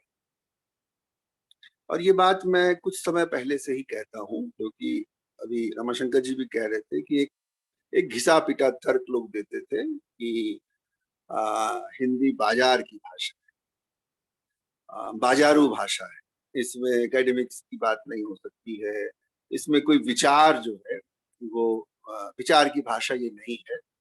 और बहुत सारे विद्वान लोग जो है उनको मैंने कहते सुना है कि मैं कविता कहानी हिंदी में लिख सकता हूँ, पढ़ सकता हूँ, लेकिन विचार मैं अंग्रेजी में ही व्यक्त कर सकता हूँ। और ऐसा कहते हुए उनकी गर्दन थोड़ी टेढ़ी हो जाती है। और ये जो एक स्पेशल किस्म का इन्फिनिटी कॉम्प्लेक्स है जो हिंदी प्रदेश की मिट्टी से निकलकर मेट्रोपॉलिटन स्पेस में आए हैं, उनकी जो इनका जो ये कॉम्प्लेक्स है, इसने बड़ा नुकसान पहुंचाया है। वो जैसे ही अंग्रेजी सीख जाते हैं, अंग्रेजों के भी से भी बड़े अंग्रेज। और ये क्यों होता है, कभी कभी मुझे जानने की बड़ी इच्छा होती है कि इस तरह का पूरे भारत में मैं घूमता हूँ, कहीं किसी भाषा में अंग्रेजी जानने के बाद इस तरह से कूदने वाले विद्वान मुझे नहीं मिलते। हिंदी में ही ऐसे विद्वान मिलते हैं जो अंग्रेजी जानते ही एकदम इसको हिंदी में हम लोग कहते हैं कूदने लगते हैं, कुदकने लगते हैं। मैं अपनी भाषा मैं बहुत परेशान होता हूँ उनकी इस कुंठा को देखकर। अभी रमाशंकर जी जिक्र कर रहे थे कि क्या ऐसा है कि हिंदी में कोई ज्ञान उत्पादन का कोई साहित्य नहीं था कभी। उन्होंने 20 से 60 के समय का जिक्र किया, बहुत सही जिक्र किया। मैंने इस विषय पर थोड़ा सा सोचा है, इसलिए मैं आपसे कह सकता हूँ कि ये बहुत बड़ा दुष्प्रचार है लोगों के बीच में कि हिंदी में ज्ञान उत्पादन जो है वो नहीं हुआ है। इस बात को ऐसा क्यों हुआ कि हम लोग आज उनको याद नहीं कर पाते हैं या उस कड़ी से अपने को जोड़ नहीं पाते हैं? तो उसके लिए प्रधान रूप से जिसको मैं रेखांकित करना चाहूंगा, बहुत सारी बातें रमाशंकर जी ने कह दी, कुछ बातें कल जोड़ेंगे अजय और शुभनीत। मुझे लगता है कि जो एकेडमिक जो इंट्रूजन हुआ है, जो एकेडमिक तथाकथित एकेडमिक जो ज्ञान है, एकेडमिक ज्ञान का क्या अनुवाद किया जाए, तो इसका एक अनुवाद जो है नामवर जी ने कभी किया था, प्रोफेसरी ज्ञान। ये जो प्रोफेसरी ज्ञान है, इसने एक खास किस्म की भाषा को जन्म दिया। और जैसे डॉक्टर की भाषा डॉक्टर ही जाने, या कंपाउंडर जाने, या दवाई बेचने वाला जाने, वकील की भाषा वकील ही समझ पाए, वैसे ही एक लगभग कूट भाषा तो नहीं कहूंगा, लेकिन एक ऐसी भाषा का विकास हो गया एकेडमिक्स में, जिसके कारण हमारे यहाँ एकेडमिक के आने के बाद एक एकेडमिक क्लास बनता गया, और उसके साथ एक ऐसी भाषा विकसित हो गई जिसने कि सामान्य पढ़े लिखे लोगों के लिए उसको अबूझ सा बना दिया। एक बात को घुमा फिरा करके इस तरह से कहा जाने लगा कि अब वो बहुत काम की चीज नहीं रहेगी। सामान्य लोगों को आपको जर्नल हाथ में दे दीजिए तो बेचारे को समझ में नहीं आएगा, तो उसको जो टाइटल दिखाएगा कि नहीं इसमें जन, संस्कृति, लोक आदि की बातें हैं, उसको लगेगा हाँ हाँ हाँ, तो लोक जन की बात है, लेकिन उसमें जो बात कही जा रही है वो उसको समझ में नहीं आएगी। उसमें कभी वो फ्रांस, कभी वो जर्मनी, कभी इंग्लैंड, कभी अमेरिका के विद्वानों का हवाला देखता रह सकता है और खुश हो सकता है कि ये लोग भी हमारे समाज का अध्ययन कर रहे हैं, लेकिन उससे कुछ उसको समझ में नहीं आया। और ये जो एकेडमिक भाषा का निर्माण हुआ, इसके समानांतर भारतीय एलीट ने धीरे धीरे अपने तरीके से एक ऐसी भाषा को शक्तिशाली बनाने की कोशिश जारी रखी, जिसके कारण एक शिक्षक या शिक्षित समाज का एक जो सबसे ऊंचा वाला हिस्सा है, उसमें अंग्रेजी के लोग ही काबिज हैं। जैसे आप देखिएगा कि अंग्रेजी का विद्वान जो है वो आपकी अंग्रेजी सुन करके जो है वो तुरंत आपसे हिंदी में बात करने लगेगा, और ये इसलिए करने लगता है कि वो बताना चाहता है कि बच्चे तुम जो है, तुमसे मैं बात कर रहा हूँ हिंदी में, और वो ऐसी हिंदी में बात करेगा कि थोड़ी देर में आपको अपमान जैसा महसूस लगेगा। और ये बात जो है मैं खुल के आप लोगों के सामने कह सकता हूँ, क्योंकि आप लोग इस पीड़ा के दंश से बहुत ज्यादा पीड़ित रहते होंगे। आप अपनी अंग्रेजी में बोल रहे हैं तो वो अंग्रेजी आपको लेकिन आपसे हिंदी में बात करेगा, ये बतलाने के लिए कि बच्चों तुम जो है उस योग्य नहीं हुए हो अभी। और जैसे ही वो अंग्रेज से बात करेगा, देखिए फिर उसकी जबान और देखिए उसका भाव बदल जाएगा पूरा।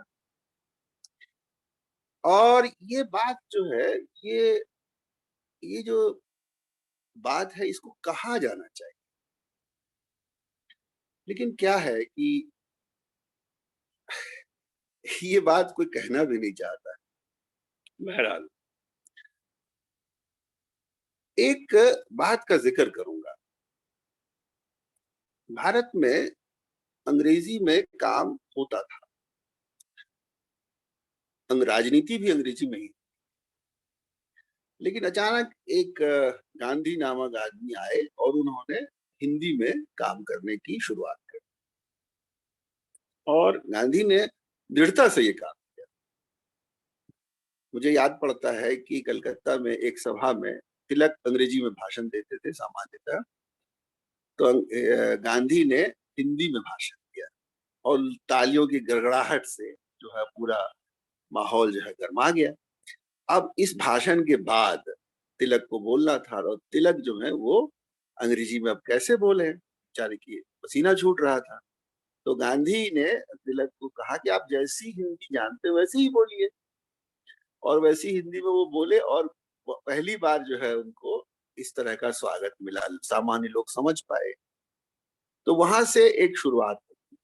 तो गांधी जो है उनको मैं मानता हूँ कि उन्होंने इस बात को सबसे पहले पकड़ लिया था कि भारत में राजनीति इस भाषा में ही हो सकती।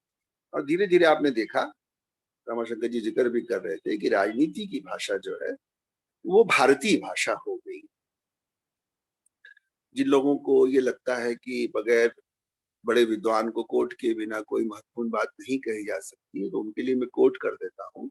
सुदीप्तो कविराज ने कहा है कि भारत जो राष्ट्रीय हुआ है वो अंग्रेजी में हुआ है, वो भारतीय भाषाओं में हुआ है। उसमें उन्होंने सबसे पहली भाषा जिसका जिक्र किया वो है हिंदी। हिंदी, तमिल, बंगला आदि भाषाओं में भारतीय लोग अपने राष्ट्रीयता का पाठ उन्होंने पढ़ा है। तो राजनीति तो गई, अब राजनीति को अंग्रेजी में करे तो करे, दिल्ली में बैठ करके करे तो करे, उसके लिए कोशिशें होती हैं और एक खास किस्म का डिस्कोर्स जो अंग्रेजी में किया जाता है, लेकिन उनको पूछने वाला कोई नहीं होता है। कभी कभी बीच बीच में कोशिश की गई कि जो है अंग्रेजी में लाफ्टर शो किया जाए, तो पता चला कि उस लाफ्टर शो में जितने लोग वहां हैं उसके अलावा बहुत कम लोग सुनने वाले। कपिल शर्मा शो जो है वो बहुत ज्यादा पॉपुलर होता गया और अब ऐसा समय आ गया है कि अब अंग्रेजी ना जानने का जो एक स्पेशल यूएसपी है वो कपिल शर्मा के साथ जुड़ गया है। तो मैं इन बातों को इसलिए भी बहुत सरल तरीके से कह रहा हूँ क्योंकि बात इतनी साफ नहीं है, इतनी सरल भी नहीं, लेकिन मैं कहना ये चाहता हूँ कि अब वो जमाना लद गया जिसमें कि लोग वो क्वींस इंग्लिश में बात करते थे और लोग मंत्रमुग्ध होकर सुनते थे कि जरूर बहुत बढ़िया, बहुत शानदार, बहुत ऊपर की बात कही जा रही है। अब कोई नहीं अंग्रेजी को सुनना चाहता है, यकीन मानिए नहीं सुनना चाहता। और जो एकेडमिक ज्ञान था उसकी भी पोल खुल चुकी है। एकेडमिक ज्ञान क्या होता है? जो एकेडमिशियन के द्वारा तैयार किया गया, फेलो एकेडमिशियंस के द्वारा समझा जाने वाला और उनके द्वारा अपने सीमित क्षेत्र में जो ज्ञान फैलता है उसको एकेडमिक ज्ञान कहा जाता है। वो एक बहुत ही क्या कहना चाहिए, जब कैंपस की एक खास किस्म की भाषा होती है जिसमें कि आप कुछ करते रहते हैं, उनको कोई बाहर की दुनिया से कोई खास मतलब नहीं होता है। एक बात जो भी लोग सोशल साइंस में काम करना चाहते हैं उनको समझ लेनी चाहिए कि हमको अपनी भाषा को रूप देना है, एक ऐसी भाषा को फिर से वापस लाना है जो इसमें ज्ञान चर्चा हो और जो लोगों को समझ में आए। तो मैंने पाया है कि 2-3 हमारे पास मॉडल है और वो जो 2-3 मॉडल है वो बड़े दिलचस्प मॉडल है। एक रविंद्रनाथ टैगोर का भी मॉडल है। रविंद्रनाथ ने लगभग हर विषय में लिखने की कोशिश की और बंगला में कोशिश की और सभी चीजों में मैं समझता हूँ कि हम उनको एक मॉडल के रूप में दे सकते हैं। अगर हिंदी में बात करें तो मैंने पिछले दिनों गौर किया कि 2-3 लोग हैं जिनकी भाषा में समाज विज्ञान संभव है। सबसे उपयुक्त जो है, मैं जिनकी किताबों को, जिनकी भाषा को पढ़ के मुझे लगा कि ये आदमी हमारे बहुत काम का हो सकता है, वो है रांगे राघव। बहुत सारे लोग उनके नाम से परिचित हैं लेकिन उनको बहुत ध्यान से पढ़ा नहीं गया है। रांगे राघव है, राहुल सांकृत्यायन है, रामविलास शर्मा है और किन्हीं अर्थों में